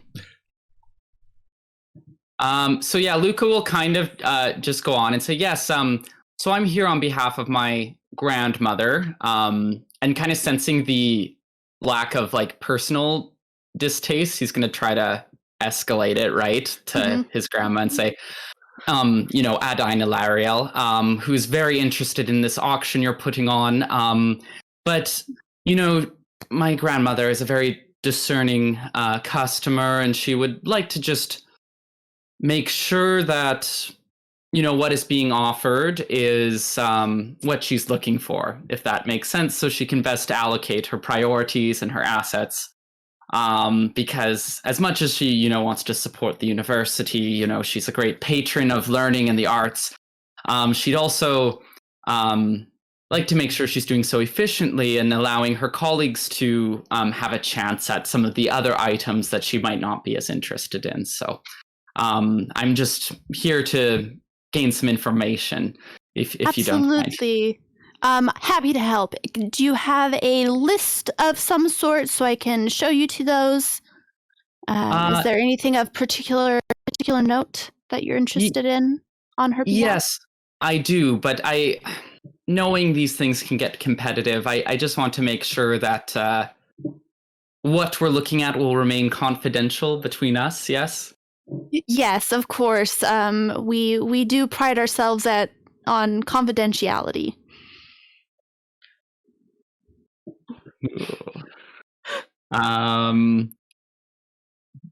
Can I tell if she's lying? Or can maybe Marelyn's watching for that? I don't know. I can watch for that.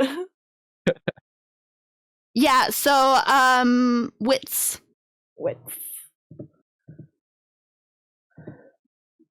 Is your wits better than mine? I don't know. Mine's a 3.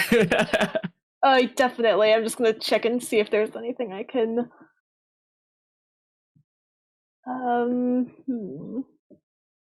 Yeah, wits of 3. I don't suppose danger sense would. I don't think I'm telling if someone. I don't think that would apply here. Probably. I have wits of 5. Yeah, there's like no potential harm, if that makes sense. Like you aren't in danger. If it does something different, then potentially. Would con woman, because like to be a con, you need to be good at reading people. Yeah, I could accept that. Okay. What's difficulty? 3.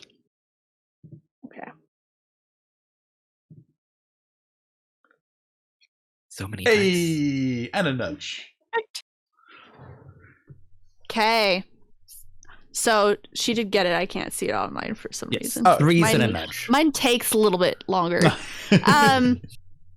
Okay, so yes, she's not lying. She definitely seems wary of Luka for some reason, but she's certainly not lying. She does intend to keep whatever business this is on the down low. Luki, this is one of the premier banks in Ellendale. I'm sure it'll be fine. Just, I would so love to see these fancy, expensive things while I'm in town. Oh yes, of course, and he'll proffer out the list, or a copy of the list that he's copied down with the catalog numbers. Of course. So she takes it from you and she looks over it, and I want you to roll me.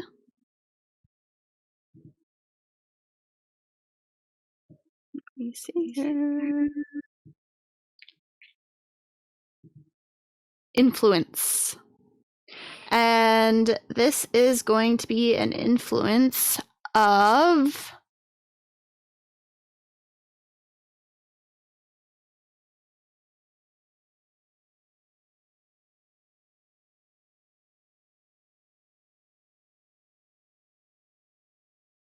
4.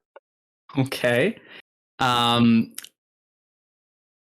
I add any of my traits? My inviting smile, my talent for first impressions, social connections. I will say your social connections because you are using your grandmother's name. Okay. So that gets me to. I have an influence of 6, so that gets me to 7 damn. dice. Okay, So this is why I'm in the group, guys. Yeah, this is what you're here for. Yeah.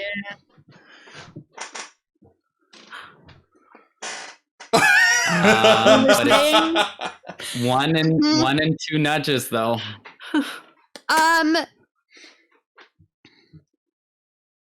No 4s in that bunch. Not a single 4. She looks over the list and she's like, I can allow you to see several of these. Unfortunately, there is one item on your list which will be revealed only at the auction. So I am unable to show that to you early. I am so sorry. If you would like to have your grandmother herself come back, there's a possibility that I could make those arrangements. And which item, which of the ones on the list would that be? This one, and she points to the number of that, capstone piece. Okay. Because of my grandmother, she's a very busy woman. We'll see what we can do. I know she'll be a little disappointed by this, of course, but I understand. You have your reasons for doing things, and your yes. So why don't we look at the other things and then we can revisit that one. Absolutely. If you'll follow me, and she shows you back down the corridor, towards the back, and then down. She has to get some keys and various things to unlock the storerooms, and she takes you down to a vault, and uses a couple different verification methods. Let me check something. And outside of that room, there's actually a what are they called? The pullers? Coin shot? Not coin shot. Lurchers. The opposite. Yes, lurcher. There's a lurcher, and they aid with opening the door. I'll say so. There's the extra security measure of you have to have a lurcher. A lurcher. I'll say an allomantic lock. That's very impressive. Do you use those commonly, or is it just, the most valuable things on the premises? He's just trying to make conversation, just ease things. Will you roll me a charm? At like we'll do a 3 challenge. Okay. I'm making up. I didn't roll at all last session, and now I'm having to roll a lot. I mean, you started pretty strong, So yeah. Does my inviting smile help with this one? Yes. Okay. Charm. 2 ones and 2 nudges again. Okay. So I will give you the opportunity to succeed at this. Because you do technically have a few nudges under your belt, right? And you can push your roll further. I think it's with 3 nudges. Okay. So I'll allow you if you want to use those nudges for this. Sure. Yeah. Okay. And she says, yes, we use it not in all of our vaults, but in our most important areas of our facilities. And since my grandmother has an interest on these things arriving safely, is your mobile security similarly thorough? Yes. We don't often, not necessarily by allomantic means. However, we do employ a wonderful security detail. Oh, that's just excellent to hear. I'm sure she will be very relieved. Of course. And just for my friend here, who's inexperienced in our urban ways, how many constables does your town have? And he turns to Marelyn.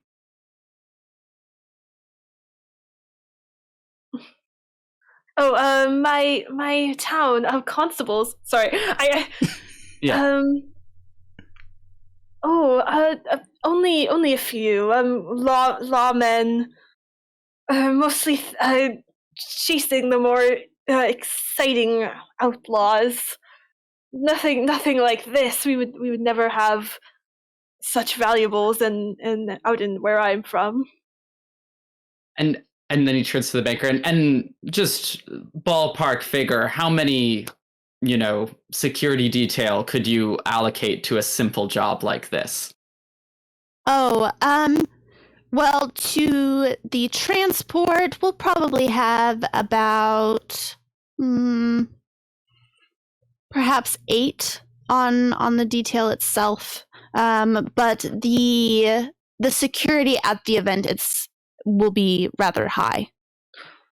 Oh my, that is more than my town has seen ever, possibly. The city's a wonderful place, isn't it? And where do you come from, dear? I am come from the Roughs, near where Luka grew up. Oh. And near his family's estates out there. Yes, an old friend who's just in town for a visit. So I'm trying to convince her to move here, so gotta dazzle a little. So I appreciate the help. Yes. And has he changed since you knew him? Oh, Luki? The city he has definitely grown more acclimated to the city. I remember when he was a young boy, he would not hesitate to run out into the dirt, into the mud on a afternoon to play. But now I'm sure he would be loath to get these clothes dirty in the same way. I've heard that the country and the city can have quite a distinctive influence on people. And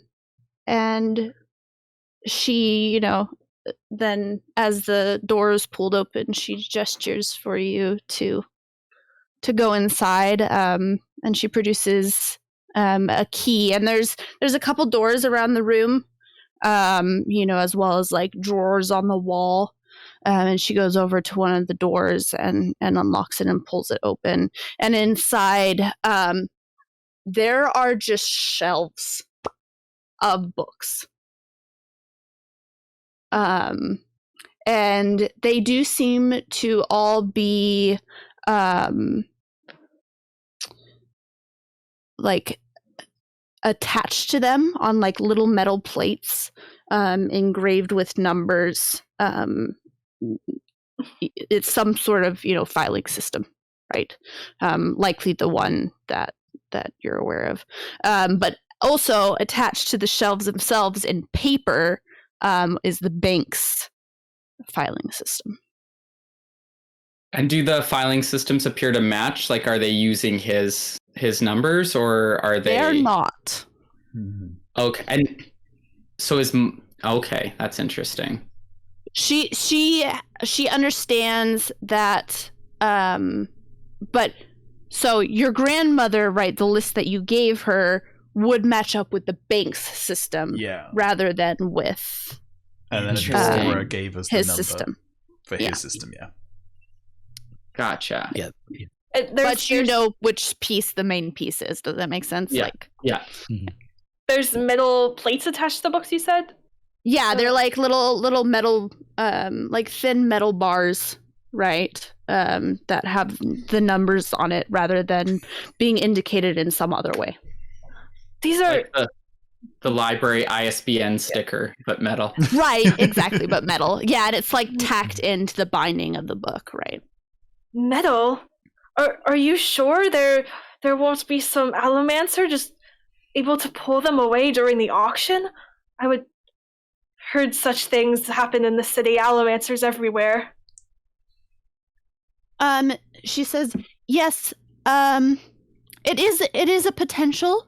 Of course, we do have our own security measures in place to assure that will not happen.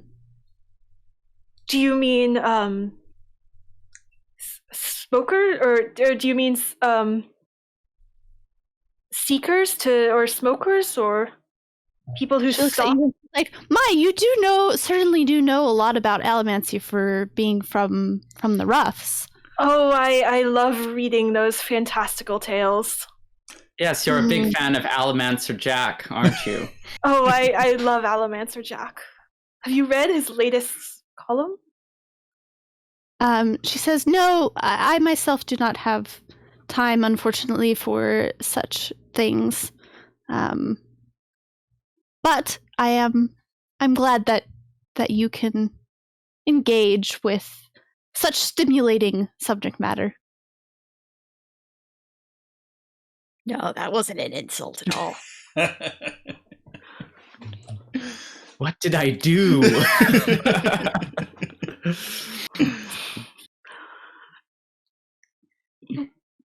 And she shows you over. She, begins to go through the various, references on your list from your grandmother, and pull out different volumes. And some of them are like accordion folders filled with like sheafs of paper. And others are like actually bound books, and some are even, like scroll cases.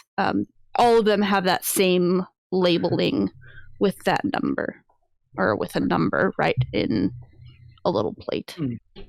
So Luka will say, so seeing this variety of formats, just in case my grandmother is successful in acquiring the top secret item, do you know what transport requirements we should expect to prepare in order to get our successful acquisition home with us?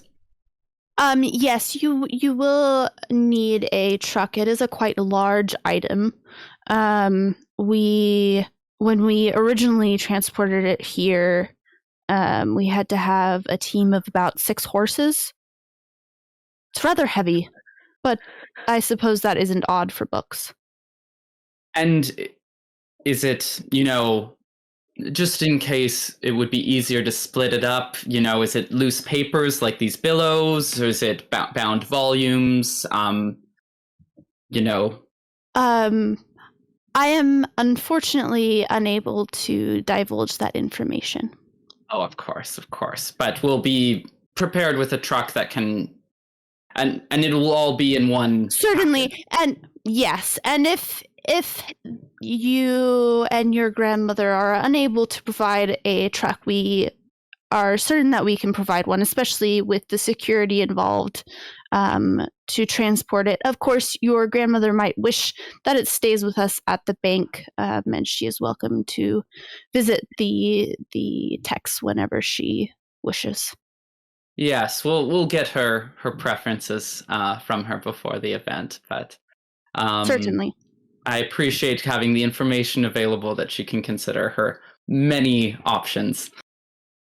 Yes. Okay. And so she leads you through to look at the books. And a lot of them are like various religious texts.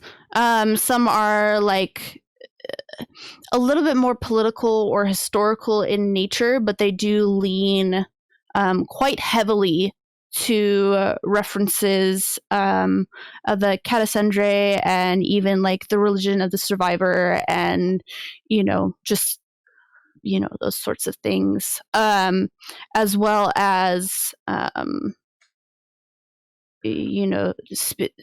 references of like desolation and that sort of topic. Okay. I have an Era 2 question for the for the Era 2 experts. How widely available are the words founding? Pretty sure they're universal. Okay. Because okay. They're commonly certain referred parts to. of it. Yeah. Okay. Yeah. Because they're kind of used as like almost a biblical text for some of the newer. Because remember, none of the hemalurgy stuff made it into the Words of Founding. Yeah, that's what I was thinking. There is some. But the Words of Founding was basically everything that Harmony wanted them to have access to. Kind of an explanation of what happened, plus here's all of the stuff you can do now. Cool. Yeah. So this stuff that's not in there is going to be juicy. Cool. Yeah. Or it's going to be totally made up. Or it's going to be totally made up.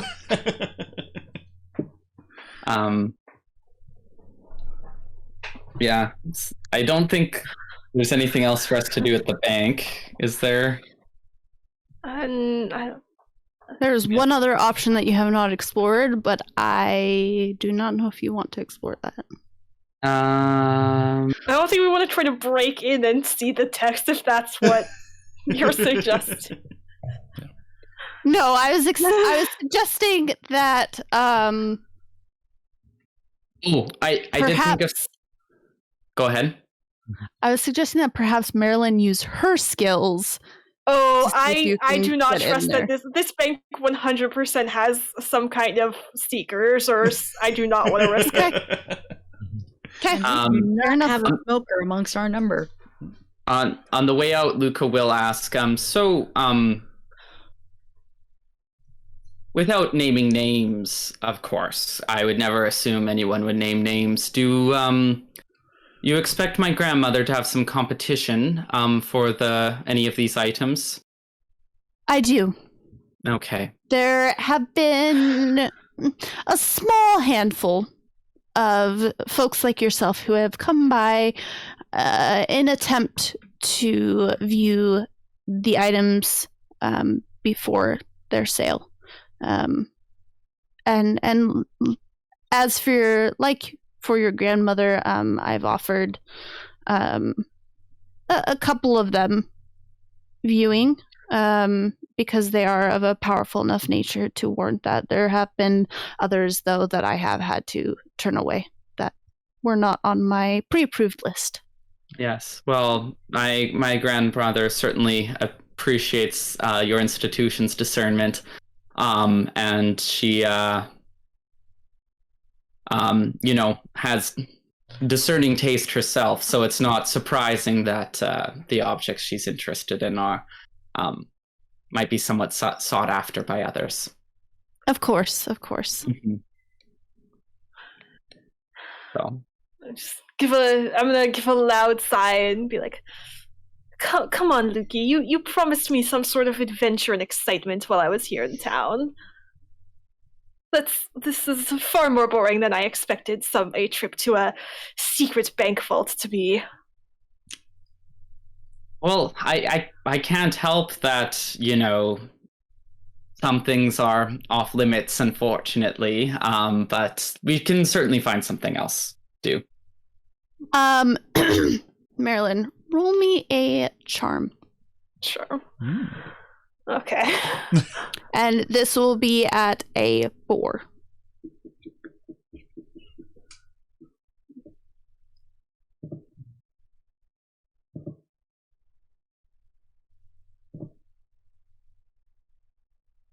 Hey. 4 and 2 nudges. Okay.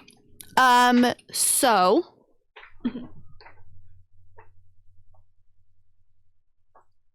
she says,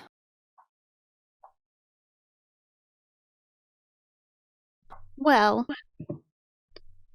perhaps for your friend's sake, we can show her some other things. I mean, I won't say no to that. Your grandmother, of course, has no interest in the art or jewels that will be at the auction, but I'm sure your friend. What was your name, by the way? Oh, I'm Valera. Ah, lovely to meet you, Valera. And then she will introduce herself as I am Kalyandra Hadriel. I knew it. And Luka, of course, recognizes Royce's last name, right? Mm-hmm. Yes. Is that enough for me to know who this is, or Roll me a wits at 2. Ian's reaction. You're right there, Ian. I'm like, it was like the right age bracket. I'm just like, Sister, cousin. Can I add my social connection tracking to this? Yes. Okay. So it's 4 dice. Hey, 5. Okay, yeah, you realize, so, would you have, Royce, would you have told Luka what this connection is and, who this person would be? yes. Okay, so you are well aware that this is Royce's aunt, who he has been estranged from and not even able to get audience with, since he was kind of shunned from all of banking and everything. Now you know she doesn't like it. And technically, she's Royce's first cousin once removed, but familial, refers to as aunt. Yes. Thank you for that clarification. And she used to be the president of Hadriel Holdings and Loan, which was the company that, Royce worked for. You still want to be the +1, Ian? Yes. Yes.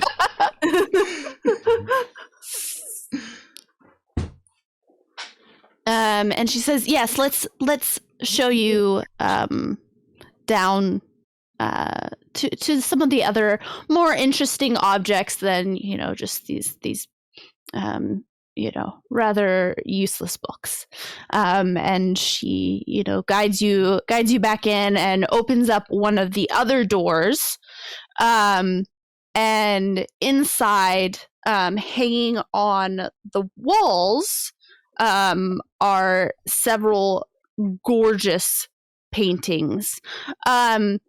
And most of them, depict like, various like important families or like countryside or, those sorts of things. But there is one painting in there that depicts a rather brown and gray world.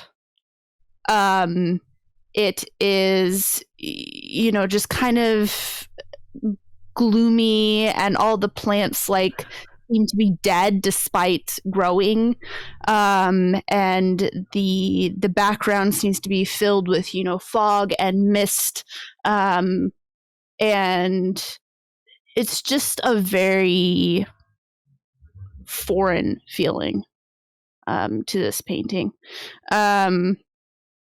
Yeah, she takes you around and shows you these various things, and she also shows you, in the center of the room, while the walls are covered in art, in the center of the room, beneath glass casings, there are various jewels, and like necklaces and rings and bracelets and earrings and stuff that are all on display, and many of them are quite unique or worth something, obviously, and there are two pieces that really stand out as different from all the others, and they are shards of glass, like gray glass, that are edged with metal. So it looks like it could have come like from like a stained glass window or something, and they hang from chains. I have a theory on what those are, but I'm not there, so I can't say anything. This is a stunning collection. Yes. Most of what you see here comes from several of our other,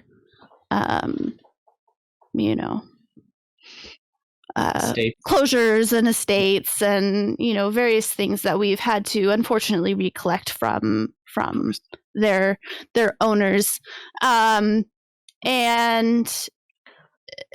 but those particular books and various things that you were looking at, they actually do this painting, and these necklaces come from that same collection.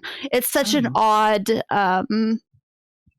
outstanding sort of thing from the general texts and books and writings, but it is they're quite lovely, especially the jewelry. I've never quite seen anything like them.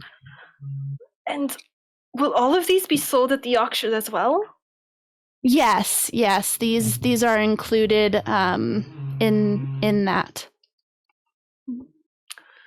Oh, well, Luki, I don't know why your family must be so interested in those boring books when there's all of these beautiful arts and jewelry here to spy. Well, my grandmother already has quite a collection as well. She adds to it from time to time, but she's inherited a number of long-standing heirlooms and such. So certainly.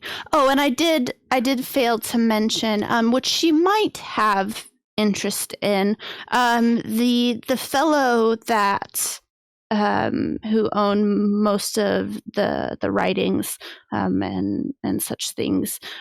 He was a hemologist, or not hemologist. Sorry, cut that. He was a furiochemist, and he has not only his rings, which of course are useless to most folk, but he does have a couple universal metal mines that will be on auction as well. Incredible. Oh my. Are those numbered in the catalog system? The catalog system? Our catalog system? Yes, like are they included as a separate of format course. from the other works? No, they are within that system. Your grandmother's list did not include any of those, but no, but certainly that's very interesting. What type of metal mines? I'm sorry, I'm unfamiliar with the mechanics of universal metal mines. What is it? Are they a machine? Are they the regular jewelry or? So she says, they're made of multiple metals. So unlike most of what we see, they do look like the typical like jewelry. However, rather than being, one particular metal, like brass to hold, memory, or copper to hold memories, will have a smattering of several. Fascinating. Certainly don't see any of this back home now. Oh no, this is all very exciting. But you would notice that they are not on display in this room. Yeah. But I know they're a separate catalog number from the capstone texts. Like it's a yes. Okay. Yeah, so you notice that those are not stored here. Okay. Such a priceless item. Would those be stored with the other exclusive parts of the estate? Yes. Mm-hmm. Well, Luki and let me pull it. Kaliandra. I think that's right. Yeah. This was a lovely, lovely trip. Thank you for allowing me to see all of these beautiful pieces. Of course. Yes. And I do hope if she's not able to make it to look at it, that my grandmother will still be willing to, bid on the capstone piece, because she was very interested in it. But, as a consolation, actually, my roommate has a colleague who was interested in sharing it with him because, he's kind of a bookish chap. So, maybe he'll have a shot at fit if Grandma bows out, but we'll see. Would she know? Would she be keeping tabs? That was a stroke of genius right there. Yeah, that was brilliant. now I'm thinking, how much does she want Royce to not have this? Right, I have to weigh that. This is great. To give you another roll. Okay. Question is what kind of roll do I want it to be? I almost wonder if she needs to be making a willpower roll. You know what? That's actually a good. We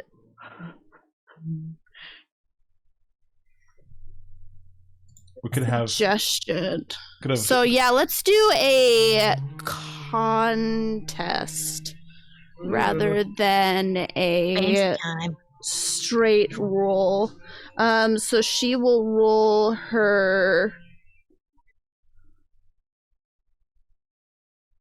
Yes, so she will roll her will, right? And you will roll your charm.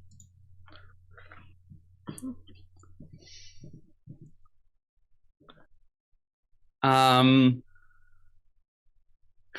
trying to think if I have anything that would help me with it.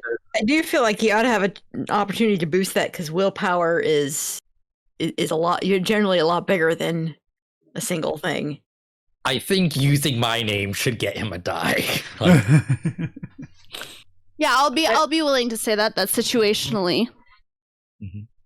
Okay. So then I can roll. So my charm's 4, so then I can roll 5. Yeah. And so does the NPC roll first in a contest, or does it matter? I don't think it matters.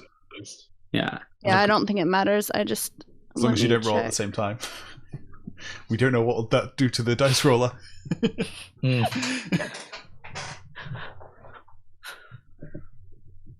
Yeah, so you can roll, and Okay. then I will do that. I'm checking what her stat should be. Ooh, ones and a nudge. So hoping for ones on her end or a nothing. Yeah, we'll see. Just Okay, hoping we're her gonna go with a willpower is terrible. 7. Cool. Yeah, her willpower is not gonna be terrible because her wits is high. That seems accurate. Yeah. That roll. No. 2 and 2 nudges. Okay. So she kind of looks you over. And she says, "And how does my showing you, who you just did share, your roommate might have a chance to look at these. How can I ensure that you don't show him, or how that you don't share the information with him?" Oh, well, I mean, I don't know him that well. He's an acquaintance who I'm doing a favor for, honestly. And you know, with our sort of family's blood is much thicker than anything else. So I would, of course, never sell anyone out to if my grandmother's interests were at stake. Okay, so I'm going to ask you, was that a lie? Well, Yeah. Right? yeah. Well, there's some truth, but he's definitely exaggerating. Okay, Exaggerating it a lot. we're gonna do another challenge, right? Or contest. If this goes poorly, it will go very poorly because she will have realized that you have lied. Okay.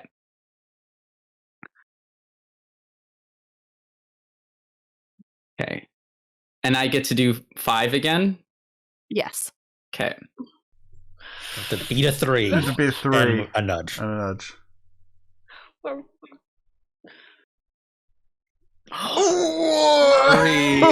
3 with 0 nudges. But so how does my previous nudges work? Because I think I have 2 unused ones. So I've been... Can you bank those? Does he have 2 or 1? Well, I think I had... How many did I have from before? Because I used 3, right? To make that one a success. But I had 4, so I had 1. I mean, technically you have more nudges than she potentially has. So... And yeah, I think I have... And then I have 1 from my previous roll. So I have 2... So do you have 3 spare after this roll? So at the time of this roll, I have 2 that I can use. Okay. So you can burn those and win out. I'm gonna burn those. Okay. She still seems skeptical.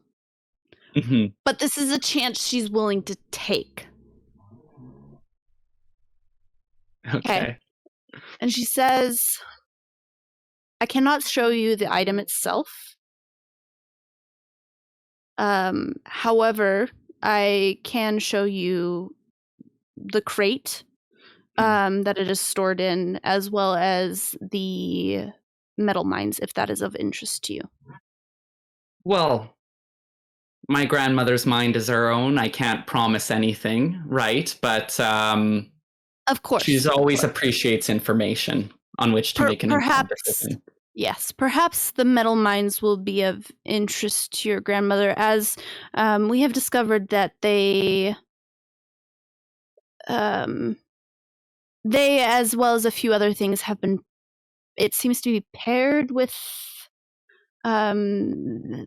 this object text. And at the very least, if something is intriguing enough, it might persuade her to attend herself and see for herself. Of course, Yeah. and that could be, if she were to grace us with her presence, that is always a wonderful experience and event. So she goes to the third door, the final door, and she unlocks it. And inside there are similarly, right, those glass cases, and most of them are empty. But in one of them are like bracers that are, clearly the universal metal mines, just based on their craftsmanship.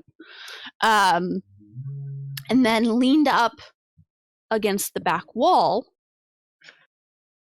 is it almost takes up like the entirety of the back wall. It's tall and probably only about this thick. It's a painting. Does it look like or metal sheets?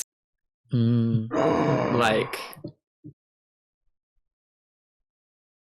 it is okay, big and it is flat-ish. Luka, I'm not sure if this will work. Luka is gonna think really hard about dashing over and trying to knock it over to see if he can move it, and then is gonna burn Electrum in that moment to see if that's enough to like give him a sense of whether or not what's in it. Yeah, without actually doing it. That's a sneaky Electrum trick, that is. That is. Okay, let me check my reference sheet to see what I want this difficulty to be. Yeah. I think like he is probably stretching what Electrum can be a little bit, so if it's a higher...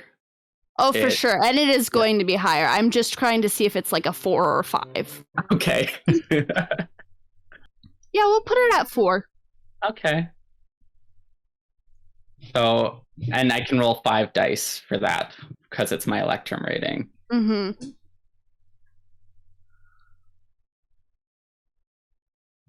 Oh! No go. That's Okay. 0. However, roll me a wits at 2.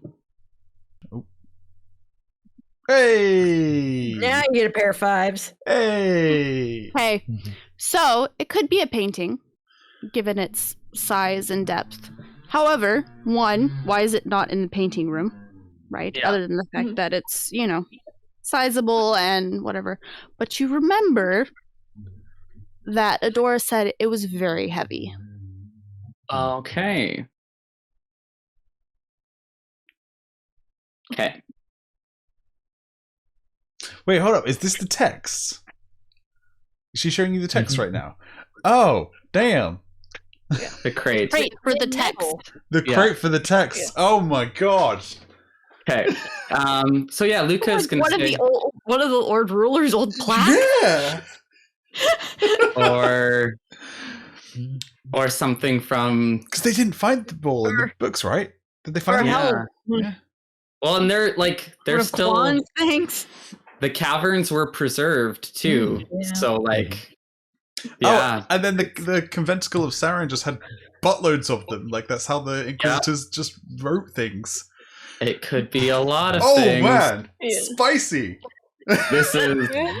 Yep. Yeah. Also makes our job harder. Yeah, it doesn't. Yeah. I love that we're having our like watcher nerd out moment, like with our characters. It's so cute. So yeah, I think Luka will like kind of leave it there and won't push any further for anything else.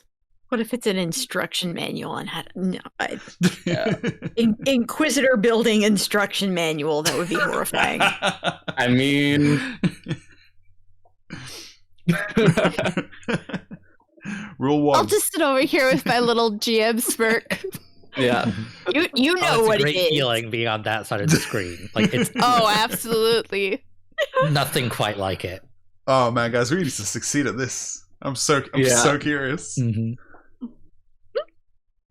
Okay. Yeah. So So she says, is that helpful to you? Does that satisfy at least some of your needs? Perhaps, your grandmother will be more inclined to come back now herself. yes, or at the very least, she'll be reassured that what she's heard rumored is here, and what has piqued her interest is in line. Of course. Yes. Of course. Any other questions for me, or are you? I'm sure this is again quite boring too. Now that we're past the paintings and the jewels, but I'm sure you'll wish to be on your way.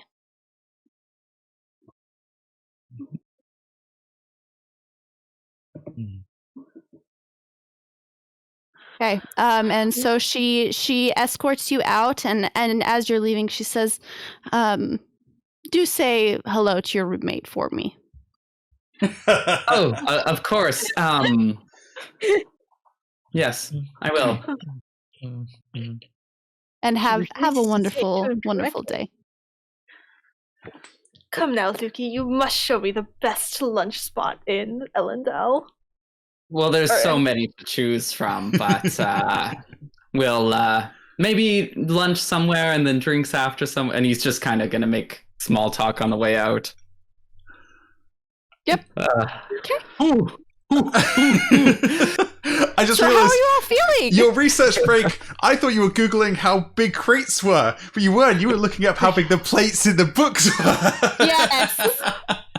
Because, okay, so, and I thought I had my facts right, which I did, but all it says is they're large. And I'm like, okay, what does large mean? You find these things in caverns. Like, Yeah.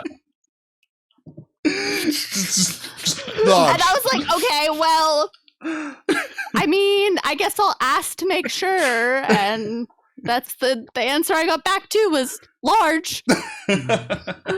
Yeah. No. Superb. They're large. Yeah. This is such a fun. I'm so fun- excited now. I'm so excited. I love it. Yeah. Yeah. I don't know how we're gonna get around the don't have a lurcher problem, but I was thinking this. They said that for when they're mobile, like if we're not stealing it from the bank, they said they don't have the allomantic lock everywhere, but that they compensate for that with security. I can get into anything that's not allomantic, and then maybe even some things that are, because all I have to do is like heat it until it'll break. Yeah. Right. The difference, right? Pound on this for me. I softened it for you. Yeah. With having a lurcher, right, it said they can keep the one big piece intact and pull it out, right, and still have a locking mechanism that works as well, right? So it's not only it's the weight as well as the locks themselves. I was thinking, we kind of messed up not getting a lurcher or a poker. Sorry, or anyone like the steel or iron. Not having a steel or allomancer is unfortunately gonna. And it's okay. You'll compensate for it in other ways. I got muscles. It's fine. I got muscles and great hair. 3 allomancers, but Oh, excellent. Cool. Okay. Cool. So, what else? Do we have anything that you all want to prepare? Do you want to come back together and share what's going on? Technically,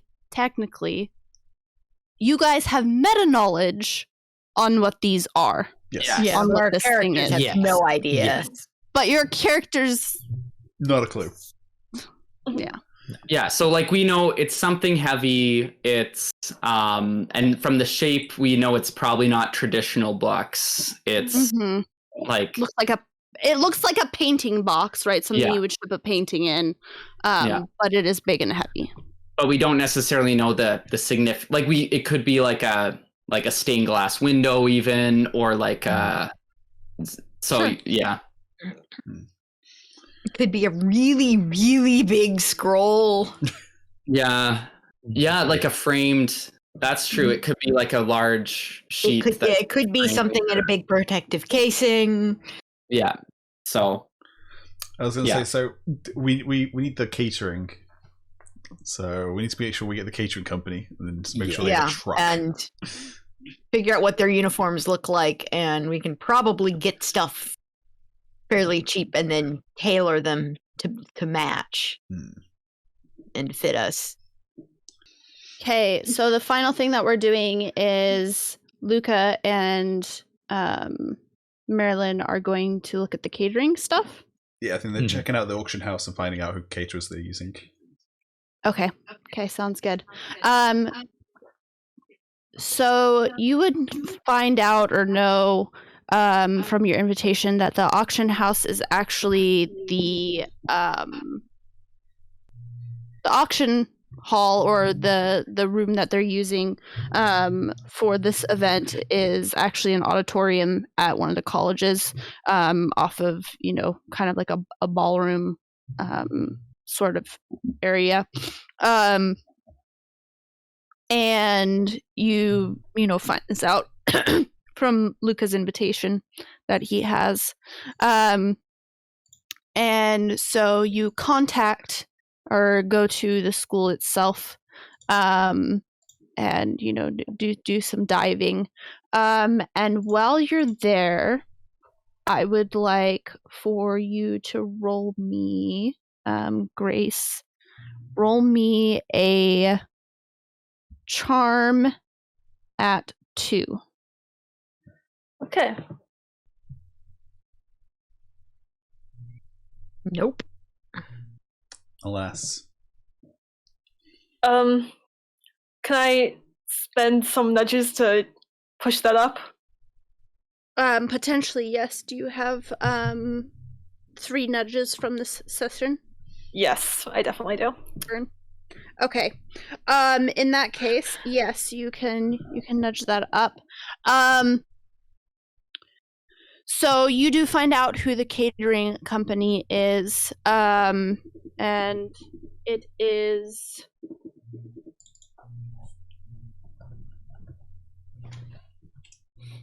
we will go with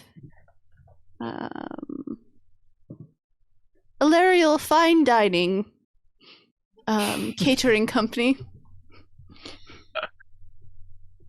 Oh, that's Cool. convenient.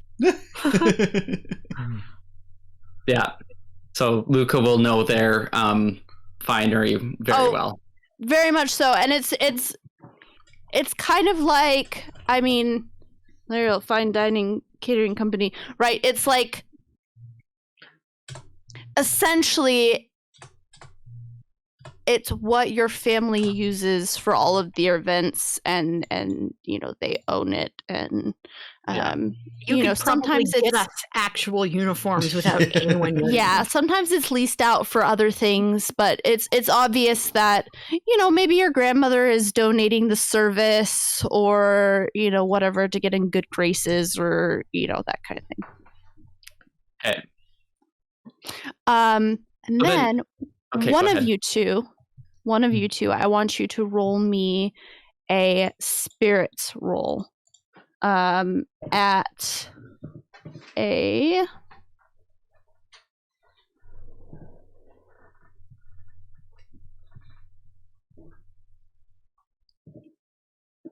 3. What's your spirit? Marelyn? Isn't it like 2 or something? So mine's 4, so yeah. I guess it'll be me. And you said it was a 3? Challenge Difficulty? of 3, yeah, difficulty of 3.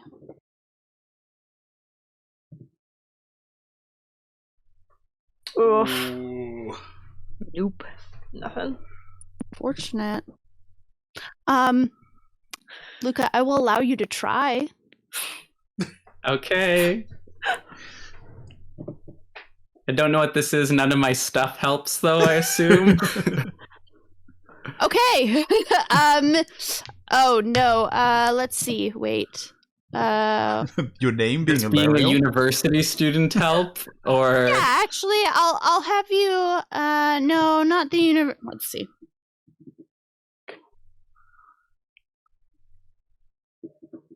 Actually, good yeah, at- I'll let the university help. Okay, so I have a 3. Mostly, it's noticing people that are out of place. That's what we're doing here. Oh, okay. Yeah, and I know a lot of people. Yeah. So like between that, yeah. No. Alas. Sad. Extra dice did not really help that much, but Okay. So as you are preparing to leave, Marelyn, Yes. before you can react enough to notice them before they notice you and make their way over, you see Alarin Petrel. Ooh. Okay. Not where I thought this was going, but okay. Yes, and he comes over to you and he says, "Oh, and what is it that you're doing here?" You know, for viewers, this is Marelyn's old boss. Yes. From one of the soothing parlors, and he is dressed, very well, and he is dressed even better than Marelyn remembers. Well, this is a public university grounds. I do not need an excuse to be here. Oh, of course not. However, since I am, looking into other ventures as of late, you are not allowed in this vicinity. I'm sorry. I don't believe we've met. Valera, would you mind? Do you know this person?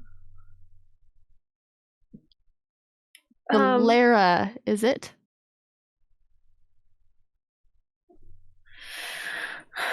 I'm sorry. He must be mistaken about who I am. Let's just go. Nice to meet you, sir. So sorry about the mistake. And honestly, it happens all the time to me. Meeting so many people, knowing so many faces. Yes, hard. I'm sure, absolutely, and I'm sure you are never recognized, Mr. Luka. Valerial. Oh well, when you rise to a certain level, one's face does get around, but mm-hmm.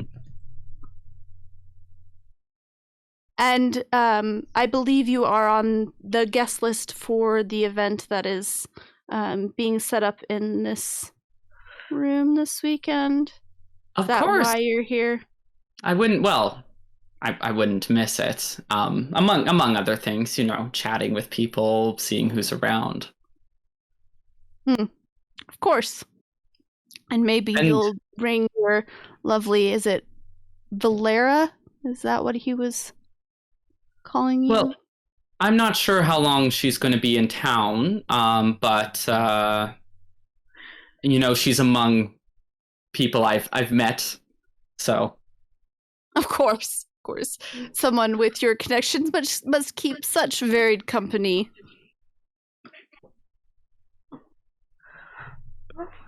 Come, Luka. You promised me lunch. Yes. Well, good day to you, sir. And if you're going to be at the event, maybe I'll see you there. Yes. Have a wonderful afternoon.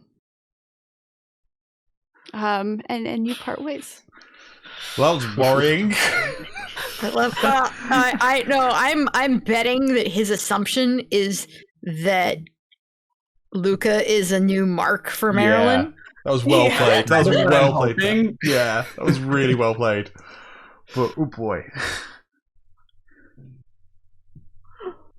Okay, But we'll see. there's your session. Okay. Yeah. And I guess maybe off screen, so we don't have to reiterate next time, we'll say we filled in the group with what we've learned. Okay. So, thank you everyone for watching. I hope you've enjoyed our second episode of Diceborn. Don't forget about our giveaways. Like the Mistborn Facebook group, the Mistborn Games Facebook group. Thank you again to Crafty for supplying the rulebooks for this giveaway. We'll announce the winner in the next episode, which should be hopefully in about 2 weeks. Another thank you to Natasha for running this game for us. You can find us on 17shard.com for all your news, theories, discussion, and fun. You can find us on Discord, Facebook, Twitter, SoundCloud, YouTube, and if you like our stuff, you can support us on Patreon.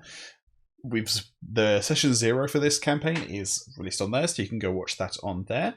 And stay tuned next time and keep rolling them dice. Bye. Bye.